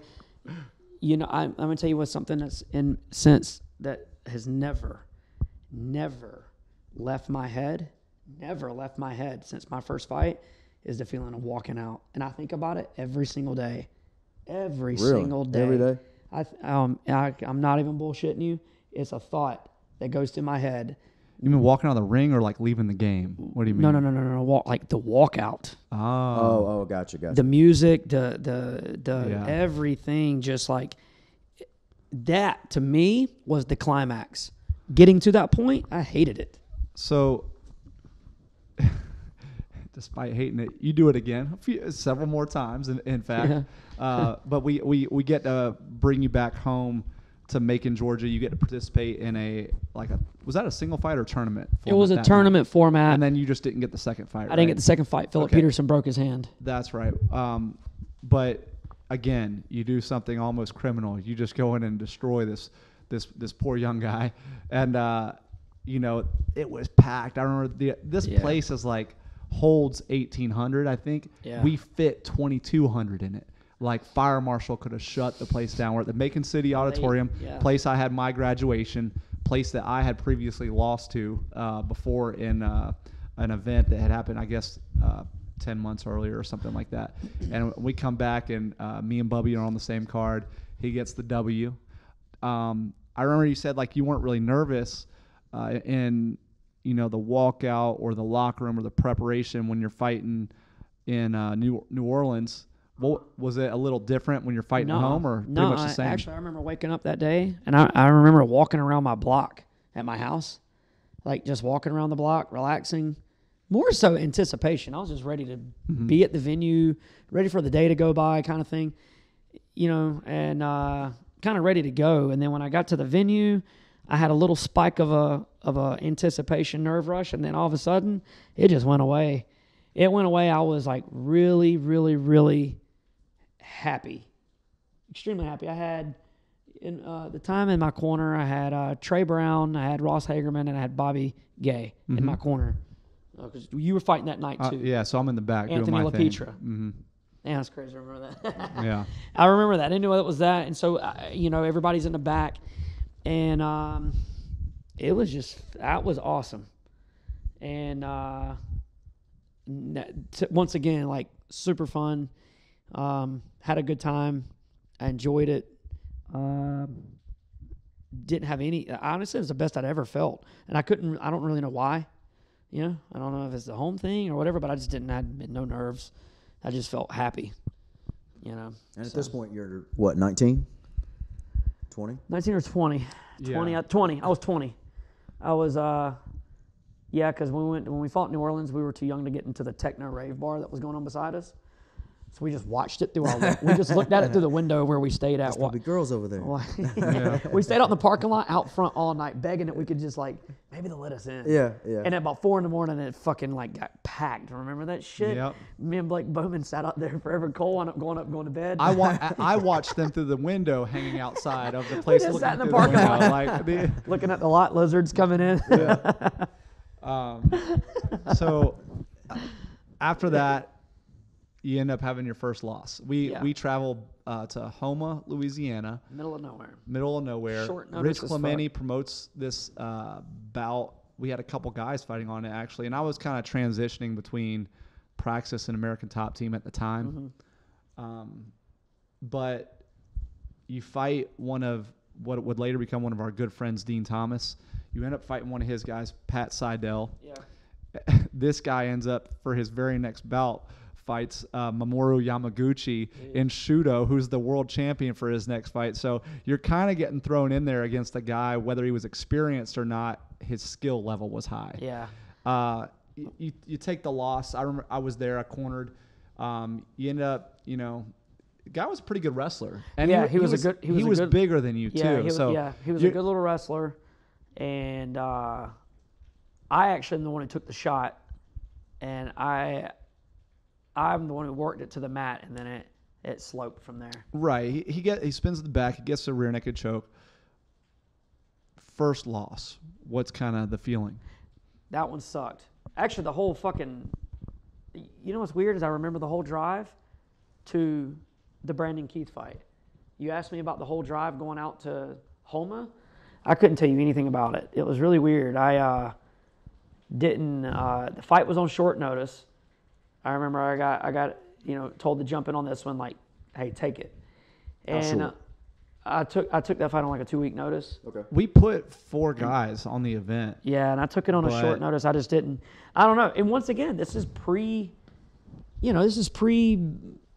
YouTube or whatever, anything days. You're just showing up. Right. And the weight was an issue. I weighed in light, he weighed in heavy. When you're already there, what do? You just take the fucking fight. That's just normal. And you're fighting at a weight class that isn't even a weight class. Yeah. Right? You're just finding guys that are... It was 140 and under is what it was declared. Yeah, right. Wow. Like like he's small, so it's like 125 isn't what it is now, where it's an actual weight class. Yeah. There's fights you can get at 115 now. Yeah. But this was not then, It sucked. He's fighting in tournaments, in one night tournaments that are 155 and under, and like... Yeah, that was the shit thing. Lightweight tournament. Yeah, that was like what the fuck? And he's like, oh... I was 128 pounds when I tipped the scale when I fought in Macon. Like, you're fighting in a lightweight tournament kind of thing. It's like, what the fuck? I look back at it now like, damn. The fuck? But, somebody had to pave the way, brother. Yeah, but anyway, the loss sucked. That actually hurt. I was like, kind of wasn't like scrambled about it. I was just like, I never want to feel that fucking twice.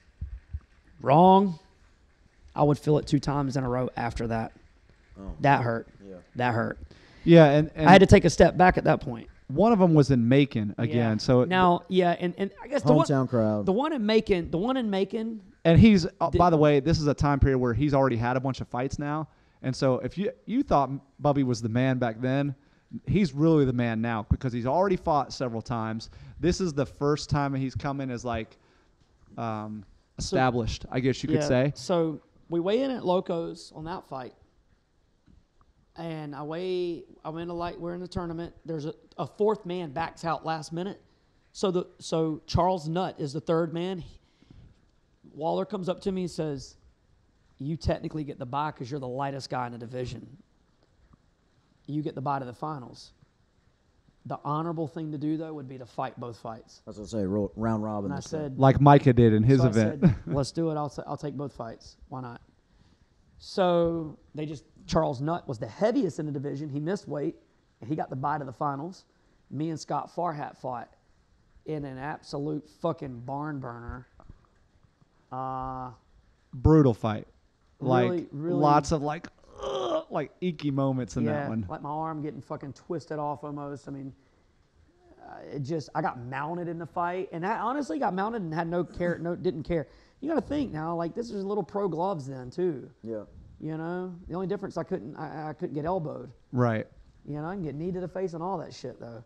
But and I fought until my gas tank emptied in the second hard. Emptied in the first, but I fought through that into the second. But like fucking hard ground and pound, real hard ground and pound. And so that one didn't hurt as bad. I was upset, but like I was like. Went to decision? No, I lost by submission in the second. I lost by Kimura. Gotcha. Forrest stopped the fight. He was just like, God almighty, damn. He was a guest referee, which was really cool. Yeah. Anyway, man, the third fight that I lost straight after that was the one that my head was just off the rocker. Once again, 1 week notice, short notice. Cam threw me in. Now, I got a question for you. Yeah. Did you want to take the fight, or were you kind of feeling On the third fight? compelled to? No, Correct. I felt like I felt kind of like, I have to. yeah, I have to take the fight. You know, I wasn't looking for it at the time. I was looking to fucking get better. Train and get better. I need to get better. I got to fix some shit. mistakes. You know, I lost twice by submission. This shit's got to stop. I don't want to feel that shit for a third time. And it just, man, I had honestly no business losing that fight, but it spiraled out quick. It was shit. You just weren't there? Big time wasn't there, man. Big time wasn't there. I for the first time went to sleep in the locker room. Went to sleep and relaxed. And I got too fucking relaxed. It just was wild. I remember the first time I saw somebody in the locker room taking a shot in his thigh. This dude was like, I was like, what in the fuck is he giving himself? Like right in the leg. Yep. I was like, We'll never know. I mean, I'm telling you, dude, I was like, man, what is this shit? Fought at Bell Bottoms in Birmingham, Alabama. It was weird. Anyway, I'll tell you what, that was a bar scene that I was like, I don't ever want to fight here. One of my fighters wound up fighting there years later, and I was like, Jesus, this place is shit. So I'm completely gone and removed from the team by this point.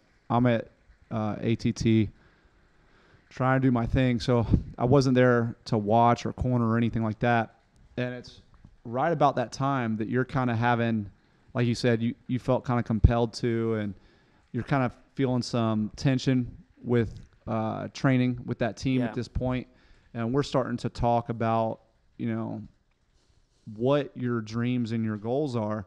And I remember you're telling me that this is something that you want to do for forever. This is not, and you're working fucking all types of jobs at that point. It doesn't even matter. You know, at this point, we're doing everything that we can to fund our passion, like so many people do. But you wanted to do something that nobody had ever done, and you wanted to have the first actual established mixed martial arts gym, like actual home location. Yeah. At a time that nobody was really doing that, in a place that nobody was doing That's it. right. And I remember just like talking with you on the phone a bunch over it and in person about it. And it's like, if you're going to do this, you got to be all in. You can't just do this thing half-assed. Yeah, and you did it. And that was the inception, the start of Rush MMA, Rush Mixed Martial Arts. So what was the time frame that you, after that loss, how long went by before you were kind of like leaving the team and started your own? I was cross-training. I was going to Atlanta, and I've been up to Athens. And that was what was causing some of the inner turmoil, because he's like, you know, these people up there, you might be fighting people from this gym. You need to go up there and train with them. The old school mentality. Yeah, like you don't go up there and cross-train with them. And it was, you know, kind of old school thing, like, this is what you do. Stay here and train here. But, man, the team was diminishing. And, you know, and once again, I had this thing. I didn't want to let anybody down. But there were something had to change. So you're training up in Atlanta some with these guys back when it was Velocity Kickboxing. It was when George Allen, Gary Brown, all the Eisenhower brothers were there. There's a bunch of people there, man. Anyway, so at that point, I mean, it was a while, actually. It took a kind of a gap. And Ben Pierce and I were doing most of the training at that point together. And we put this thing together like, man, it's going to be rough. You know it's going to be rough. It's not going to make anybody happy. It's going to make a lot of people mad, actually. Jumping ship. Fuck yeah. And There's no scene in Middle Georgia. yeah, There's no scene. There's nobody training at another gym. Yeah. There's 13 guys in Macon training at this, our instructor's school that he's renting from the Taekwondo school. Right. And he's got these dreams of opening this academy, Yeah, and it anyway, so we pulled the trigger on it, and we started the layout, the thought of it in late 06 into 07, and then in June of 2007 is when we were in. Anyway, and it was tough.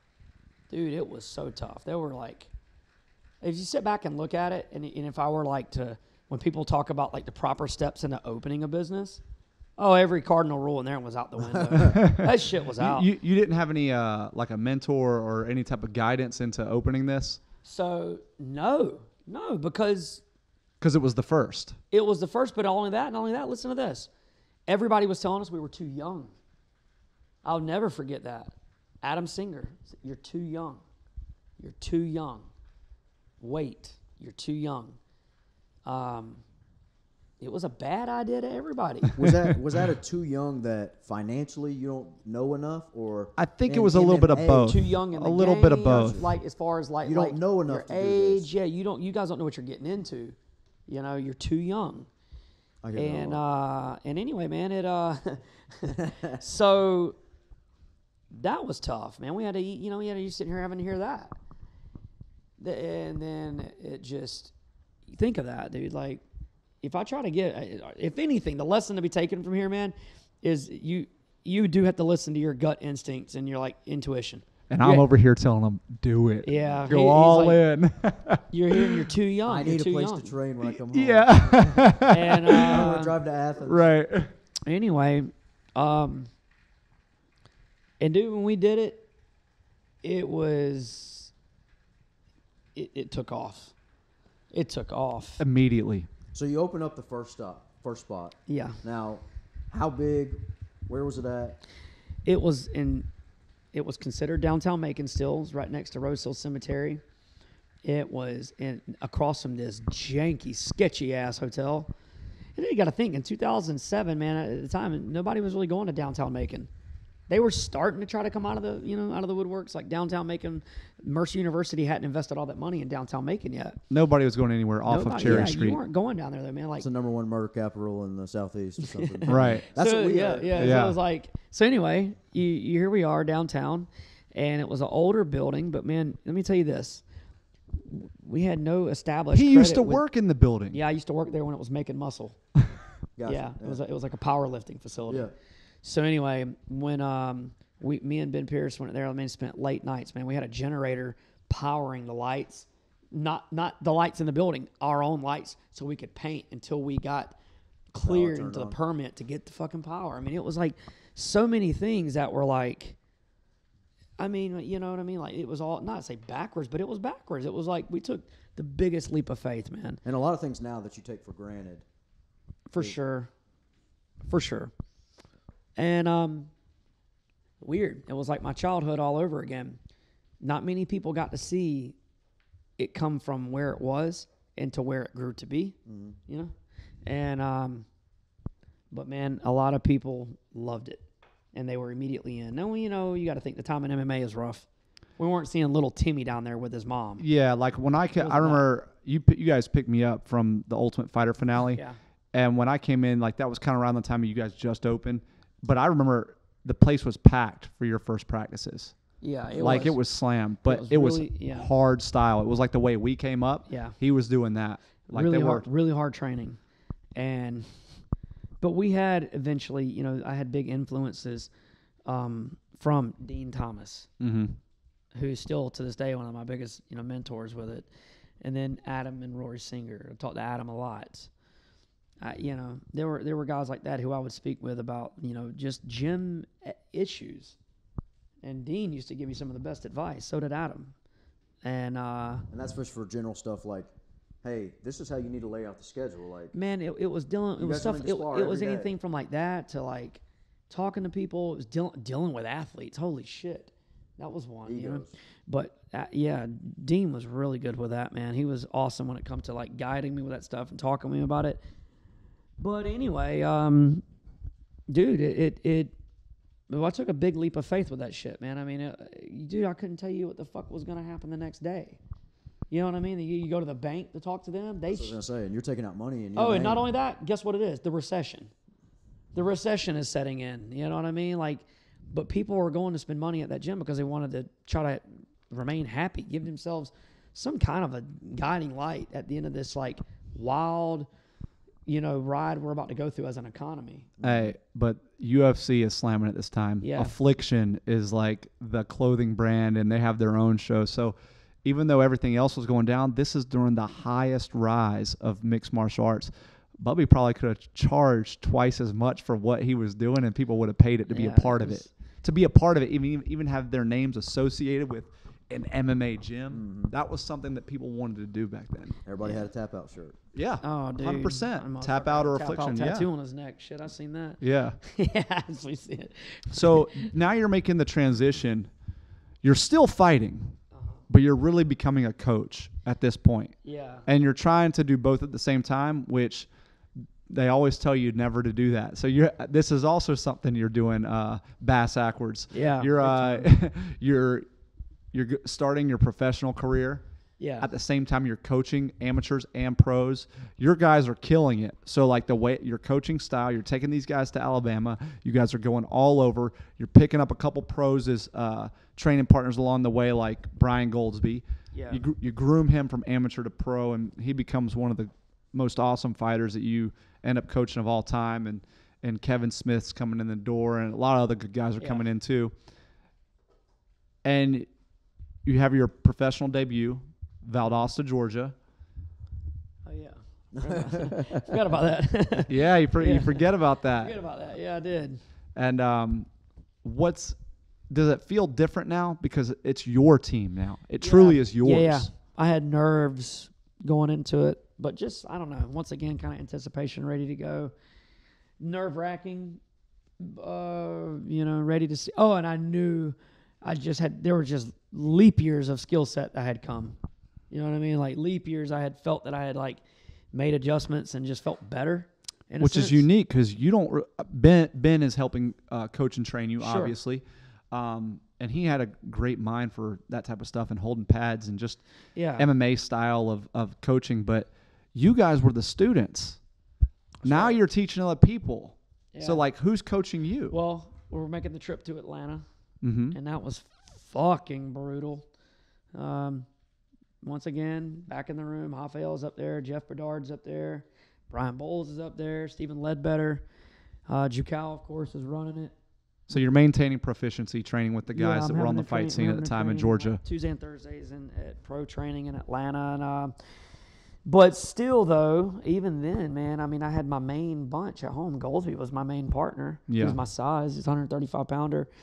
But the pressure was on, for sure. So you're feeling the nerves, you're feeling the pressure. You go out and you fucking dominate. Yeah, I had a lot of people there too that were watching, so that was cool. Me and Micah came down to show the love. Bo, your brother was there. Everybody. There was a lot of people there. Yeah. And anyway, that fight ended in like 30 seconds or something. Arm triangle. Just which savagery. At the time was my go-to. Yeah. Like the thing. Anyway, that happened. And was super happy about that. Just like pressure kind of ending.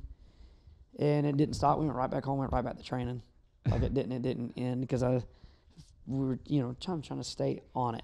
Ben was a big backer in that too, man. Ben had a ton of confidence and a ton of faith in me with that. And was like, let's get right back to work. I remember Ben being at my house and was like, hey, dude, I put the word in and it paid off. Like, and I remember it was in my interview actually in Valdosta.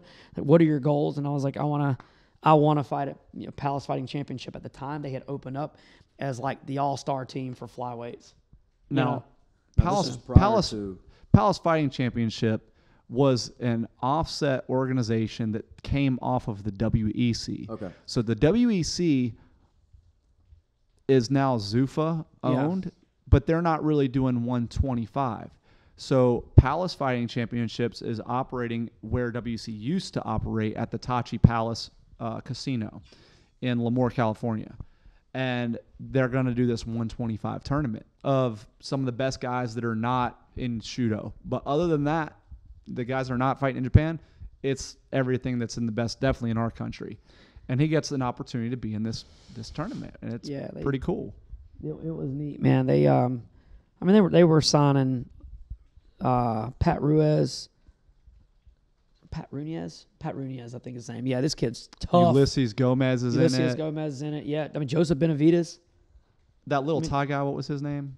Ramba Samdit. Okay, One of the most decorated, Thai fighter in his weight class of all time. I mean, he's phenomenal. So anyway, it's like all these guys are in it, man. Luis Gonzalez, good black belt, really good, like decorated black belt. All these guys are getting signed. All these dudes. So you dominate the first fight. I'm there too, and I got to witness it, and I can just see that the preparation that you and Ben and that your cross training is really paying off, because you're firing on all cylinders. You're in tremendous shape. You're hitting the pads sick. We have an awesome trip, some fun times I'll never forget leading up into this moment. And when the bell rings, you do your thing. And it's like, it was really cool to watch. And sometimes, like, I remember going in corner Micah and it being like me playing a video game where I say something and then he does it. With you, it was like watching a movie. I didn't have to say anything. You were just doing it. Do you remember autopilot? Do you remember what happened on that trip? Yeah. So you can go into it if you want. So during that trip, I have a kid at the time. I have my oldest daughter, and this trip kind of led into how I felt the day of the fight and how I emotionally went through how it all affected. But we're having fun on the trip. We're having a good time. My wife is back home. She's pregnant. We're expecting another child. And the day of the fight, we get a phone call. I get a phone call and that she has miscarried. And at that age, at that time in my life, when you hear it in the past, before I had kids, I couldn't relate. This time, all I could think about was losing the one I had. So it hit hard. It sucked. I remember Ben handing me the phone, and I just remember I broke down. I didn't really I didn't really process it too well. Like I just was really upset, and I had like a mixture of emotions. I remember when they called us time to go to the venue, it still didn't set in yet that I had to go to the fight. And then during the fight, we're trying to have a good time. We're trying to talk and still, but it was like, I don't know. I really didn't. All I could try to revert back to, my mind kept going back to was like, this shitty situation back home. And it sucked. It sucked bad. It kind of it hurt. So during the fight itself, I didn't have a lot of nerves. Like, matter of fact, Ben come up and was like, "I'm nervous that you're not nervous." And I wasn't going to go off and say that, like. But that was also Ben's kind Ben of was like that of thing. mind all the time. Yeah, no, he was like that sometimes, man. But he'd let you know too. He'd let you know, like, "Hey, man, you're kind of making me nervous." Which now I'm like, "Well, hold on, now you're making me nervous. You're supposed to be my corner man now." But anyway, I didn't. I wasn't going to go out and talk about it at the time. Like, a few hours ago, I found out that we lost a child that we really expected and looked forward to. And anyway, I just remember the bell rang and I clinched with this motherfucker and pulled guard and then swept him. Like, I pulled guard, got in butterfly, got up, and then as he knew I got like a good position, and he drug out of it, and I followed him, took his back. Like, I followed him to the top. He was just like, "Get the fuck out." And anyway, and that was, but after that, super emotionally, like it all poured out. Mm-hmm. You know.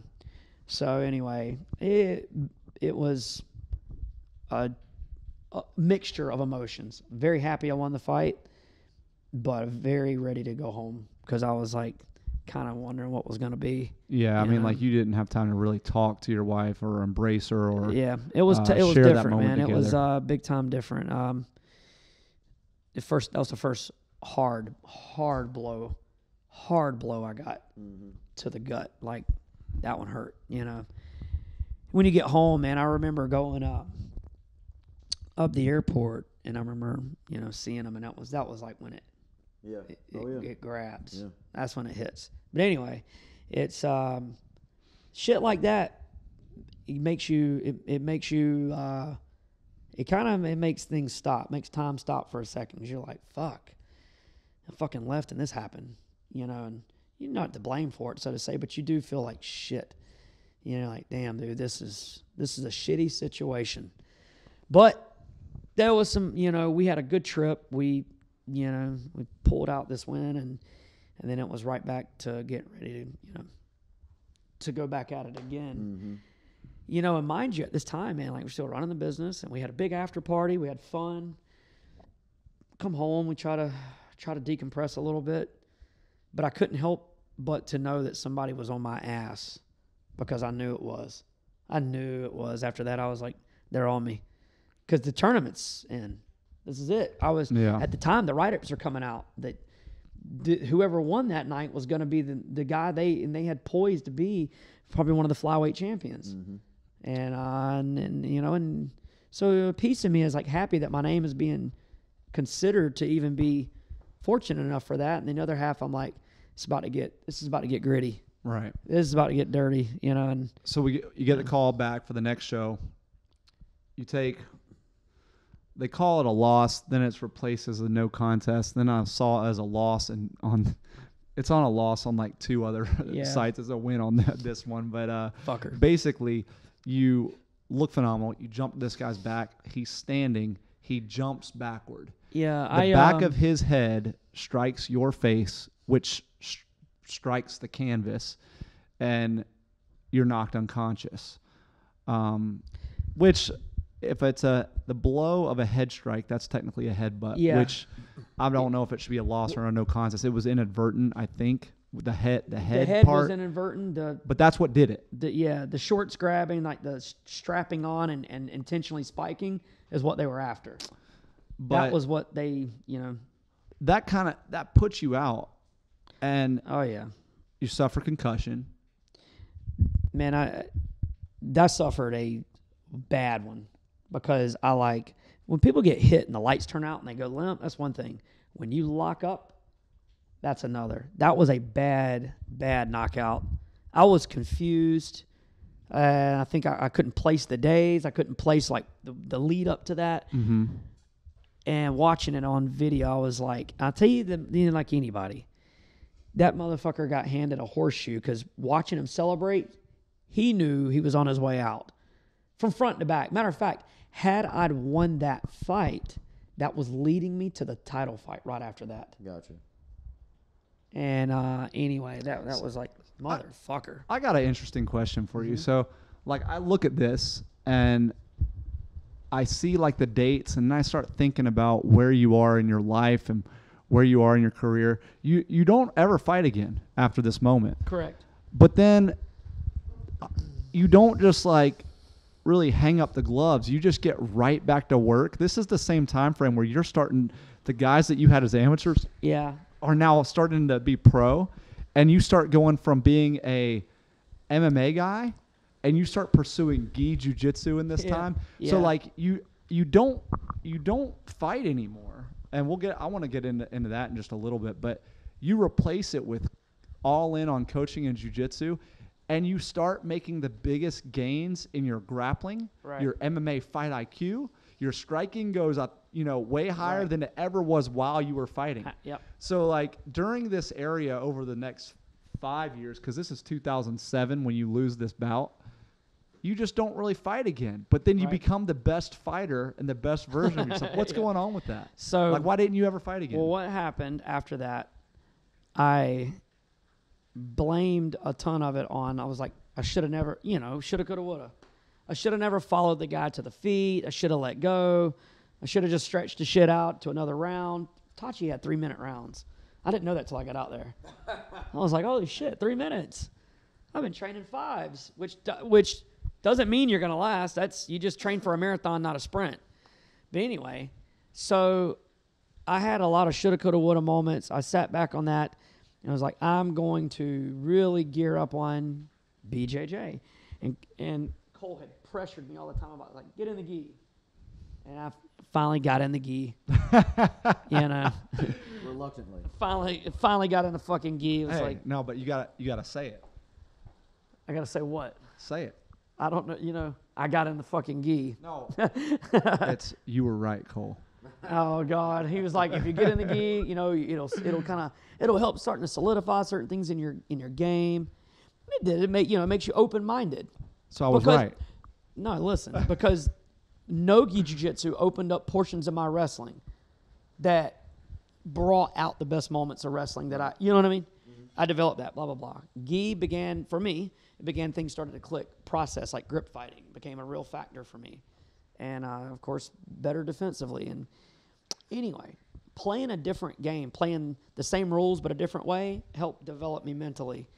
And I blamed a ton of it on that. And I was like, I want to really solidify a lot in the jiu-jitsu game to fix this fucking problem and never have it happen again. All right. Shortly after that, they hit me up. They have a deal for me. Tachi does. They want me back, of course. I had a 3-fight contract with them. They want me back out, and they want me to take a short notice fight against fucking Dennis Bermudez at 145 pounds. I'm going, no fucking way. And they're like offering me as this is my out. Like, we really need the spot filled. You do this, we'll re-sign you. Or Dennis Bermudez. And I was like, no, this is stupid. Guy goes to fight in the UFC, like he's the man. Fights Mike Brown and a bunch of other studs. Like, And then they want me to move up in weight to 35, and they want me to fight Alexi Villa, who I was an idol of when I was younger. He was a fucking 96 Olympic bronze medalist. Yeah. 2-time decorated the most technical wrestler in the world, 94, 95, like tough wrestler. And I was like, hard pass. I was like, I'm not going up in weight. It's just not happening. And after that, they wound up getting bought out. Right. They changed the name to. It went from Palace Fighting Championship to Tachi Palace Fights. So, you're starting to groom these amazing fighters, taking the break from fighting to work on your skill sets and doing all the important stuff, and then working on the business also. It's expanding. Yeah, that was your amateur squad is just unbelievable. You have put out amazing fighters. Brian Goldsby, Aaron Hall is his last name, right? Aaron Hall. Kevin Smith, Lathan Lawson, Lindsey Jones, Chase Boutwell is the new 2.0 version. You sent Lindsey and Chase to American Top Team HQ in Coconut Creek. So what? Yeah, Q. Oh man, Q's the truth. Yeah. He was the most recent to be on that squad, but Q is a Brazilian Jiu-Jitsu black belt, phenomenal fighter. So you have what it takes from the coaching aspect. You're a Brazilian Jiu-Jitsu black belt now. What did you do to go from like where you're kind of coaching yourself and building these amateurs, and then all of a sudden you made like almost it seems like you kind of found a formula to be able to put out these super high level guys? Because when I roll with Q, dude, he gives me the business. He almost killed me last night. and Chase, people at Coconut Creek are just telling me how great his striking has become. Yeah. You go with Lindsey, and it's just it's like when the bull rides the human. Yeah, it's like a bull. Yeah. Yeah. He rides a human. Kevin Smith he goes to be 6-1 as a pro. As a pro, but close to being signed. Super close. Aaron One Hall fight put out some awesome victories, both amateur and professionally. Goldsby beats Jeff Curran, Pride and WC and UFC veteran. What were you doing in this time? Man, I guess I sat back and looked at it when I had kind of sat out, like took time away from fighting in general. It was not only for them, but it was also obviously for like myself. I wanted to change everything. You know what I mean? I wanted to shift gears completely with how things were ran. Yeah, it's really weird. I just kind of, not even so much as how things were ran, still run good, but I dialed in harder to paying. It's weird. It's really weird. I matured. That's what big time happened. I matured a lot. And I sat down and paid closer attention to detail of certain things. And I think that in doing that, things clicked. And nobody knows why things click in your head sometimes. Shit clicks, you know what I mean? And like, sit back and look at the shit I was doing 10 years ago and look at it now. It's just the same but different but better. Mm-hmm. You know what I mean? I have more outlets now. I've like developed. But with Goldsby and them, man, it was just clicking. And as far as stylistically, I think what really played the notion like of what helped everybody click stylistically of what I was putting down and like teaching and coaching with wrestling. We had a lot of wrestling involved. And then they took it to the ramped up level. I mean, I'm going to sit here and take credit for it. Them guys were fucking excellent fighters and they had good mentalities. I can tell you that I think I learned from enough heartache in the sport of what not to do. You know what I'm saying? That's what I really learned. I learned of what fucking not to do. Like, I can tell you don't do that. And I learned to make jokes. I tell my guys like 2 weeks ago in a fundamentals class, don't take somebody's back when they're right here because this motherfucker might stand up and fucking spike you on your head. I know a guy that happened to. Yeah. I will tell you though that like, I just paid closer attention. I matured up on a lot of things. I exposed myself openly more, to other aspects of the game. And I was a lot more alert and attentive to the details of coaching, and it paid dividends. We had good chemistry. That's the biggest thing. We had really good chemistry inside that gym between AWOL, fucking Goldsby, and I mean it was very tough training, but it was good chemistry. Hard training, hard on each other, good chemistry. Everybody was in it.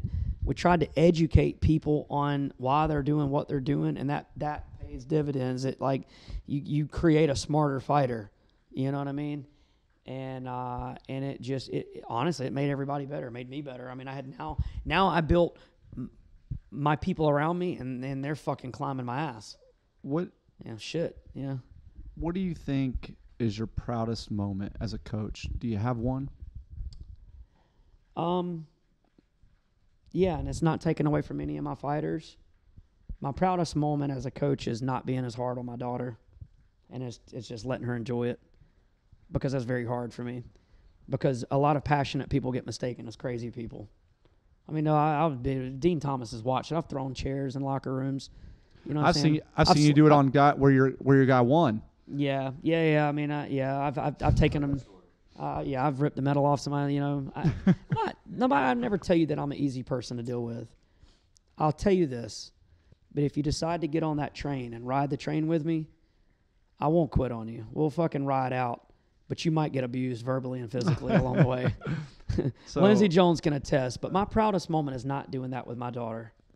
And so she's getting ready to compete. You're coaching her this weekend. She's going to the kids' pans. She's going to the kids' pans. I have every ounce of confidence in her, win, lose, or draw. I don't care what happens at the pans. I would love to see her win. I don't give a fuck what happens at gray belt. I care, you know what I'm saying? I don't care. I don't care what happens at gray belt. My goal is to wrap that black belt on her when she's 20 years old. That's my goal. So let me brag on you and her also for just a little bit. Like, you have two other amazing daughters. They are very special gymnasts. they're just stacking gold, stacking hardware, winning national championships. Layla and Cheyenne, they're just dominating in that. And it just wasn't for Kira. And a lot of people will point at you and say, well, of course, he's got this awesome daughter that is excelling in jiu-jitsu. He probably made her do it.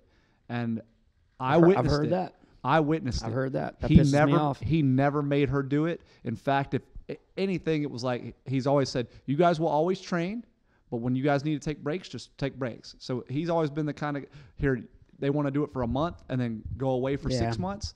Yeah. There's been a lot of that with him and his daughters.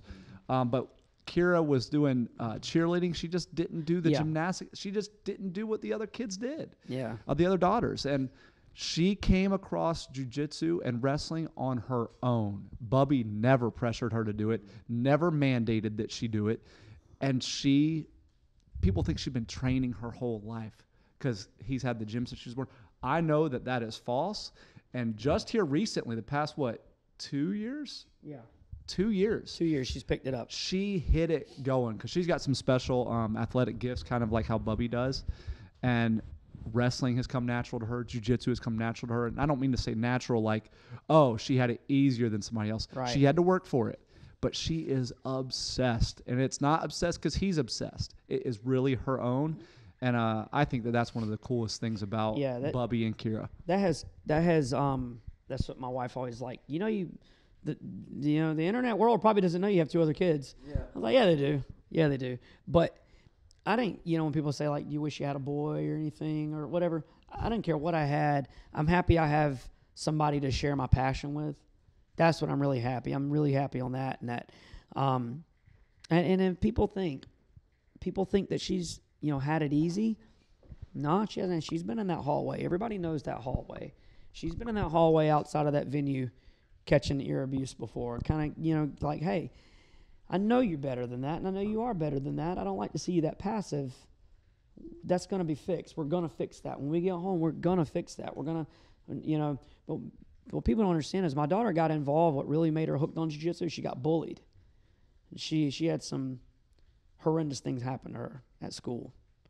And things that I'll have her on the pod. I'll let her speak for that. I won't even speak on it. But she got treated very bad. And then it brought me back to when I was a kid that I remember I wouldn't take that shit. I was like, no, fuck all of that. You wouldn't fault her for Shit, your dad or my dad or anybody's dad probably would have beat your ass for being bullied. For taking it. But I saw her, she manipulated, deceived, and that hurt me bad. And I was like, I know a guy that owns a gym. You can train some. But she'd always dressed out, been on the mats and everything, but she didn't, she was never participate. She'd run out halfway to the class. Like, where'd the little mop-headed motherfucker go? She done ran out halfway to the class. Tiffany, she, how she is. But that's my job is just to, to introduce it to her and let her connect on her own. But when people would say that, like, oh, well, you on a gym. And I go, don't discredit her. Let me tell you something. Right. That child is fucking driven. Yeah. And I know everybody's got confidence in their kids and they're biased to their kids. I will tell you, I have no doubt in the mind because it reverts back to things I saw that made me a better athlete because I became a better coach because I went through shitty situations as an athlete. I went through heartbreaks and heartaches and upsets and why and this and that and I will never let this shit happen twice kind of thing, that I'm able to take another perspective back and see it. I'll tell you this. And me and Cole have spoke of this. It takes a lot for the stars to align for an upper echelon athlete to be born. It takes a lot. There's a lot of upper echelon athletes out there, but you'll never fucking see them because there's key elements missing. But being nice, 100 people walk in the door, three have the ability to train physically, to train to be the upper echelon. Out of those 3, 2 can physically, financially fort that bill and do what they're required to do. One mentally has what it takes, and that can line all those up. And that's being 100 and being one. That's nice. Yeah, that's the nice way. That's generous, given the numbers today. And I'm not being biased when I say this about my kid. She's got that 1% mentally because she loves what she does, win, lose, or draw, and she laughs it off and has a very easygoing but very, very driven. So I believe in that. But at 10 years old, it is still too early to tell. But if she stays doing what she's doing now and keeps on falling in love every day with the sport like I see it and having fun, she will one day be at the top of a podium somewhere when it really counts. Yeah, I was just about to say, like, no matter what happens this weekend, win or lose, we know that, like, in a major event like this, only a positive outcome can come from her just even stepping on that mat and competing at that level. We talked a lot about, you coaching or fighting, you coaching fighters. Tell everybody just a little bit about Rush MMA, what you guys do now, because I think that that's just us talking. Sounds like it's just this barbaric fight club. Tell us a little bit what you do every day or every week. So, of course. What type of programs do you guys have? Of course, like your mainstream now in mixed martial arts academies, we cater to the 99%, which is your beginners. These are your people who want to train to get in shape. They want to train to learn self-defense. They want to be a part of something. A lot of people want a hobby. And some people maybe want a taste of it and they want to maybe compete one day. But we cater to the kids. We like to we like the kids' competitive aspect of it. But we are catering to the 99%. And that's what, Cole, you deal with this too. So many people think they have to have experience when they come in. And so many people think they have to be in shape when they come in. We are simply, I like mixed martial arts academies in general or combat sports because you can knock not just two birds out, but two major birds that people talk about. I want to get in shape and I want to learn self-defense. I want to do something different. I'm tired of the average everyday gym, but the culture is what they don't understand is what they're going to get addicted to. The culture is awesome. It's such a tight niche, good camaraderie. I mean, every academy's culture is a little bit different That's too. right. The one thing that I do notice about yours is that it's super tight knit. You guys are super close. You do a lot of cool stuff together, and your guys are ride or die. Yeah, we have some good loyal dudes, and I don't preach all the crazy shit like that. It's You don't demand it. I don't demand it at all, but they give it. But and I don't know. I've had somebody ask me in the past, like, what do you think that you did in particular that made it that way? And I think they just see they see your passion. I think that they see your drive. And that's what boils it down to, man. And that's what I try to tell everybody. Like, one of the biggest things at our gym, we are a very passion-driven gym. I'm in my gym every day, and I still demand a certain standard. And that comes with its hardships. I have a hard time asking for help because I want to, like, hey, man, like, if you ain't passionate about it, don't fucking do it. You know what I mean? And those are still things that, like, ride on, but everybody in that gym, like Lindsey Jones is teaching the kickboxing. He is really good. He is shaped up to be a great coach. He's taking a little break after his cervical disc replacement that he just had done. And we got Q doing, a lot of the jiu-jitsu outside of me. And for those that don't know, Q is my first white belt to black belt. He's my first guy to run the cycle. Adil was my first black belt. He's my Azerbaijani assassin. He's my runs a great fundamentals class. He is a phenomenal fundamentals coach. He's happy. He's a good dude. So, let me brag on Q too. Q sometimes comes in and trains in the mornings at my school for fundamentals classes. I'll see him take a white belt off to the side after the class is over and just give him little snippets. And I learn from him every time he's talking about something that he does. I'm like, maybe I should do that, or maybe I should teach that tonight. I give him credit. I don't pretend it's my own. I'll be like, well, I saw Q do that this morning. Yeah. But every time he starts talking jiu-jitsu, I'm picking something up. I see why I mesh well with Q. I see a lot of myself in Q. Q has ramped up since he has taken a step back from fighting to deal with, Q had a lot of things going on. Q lost his grandmother who was a stronghold in their family. Mm-hmm. And Q had another child, had a second child, and they moved and also at 2-1 as a pro, right? Same kind of time that you stepped back. Yeah. There's a lot. And Q stepped out, got his black belt. Yeah. He put a lot in the training. Q has developed. He never ceases to amaze me, dude. And last night I rolled with him, and it's like, man, fuck this. We clinch, we move around some doing hand fighting, but I look at Q to be one of my main rocks in the gym.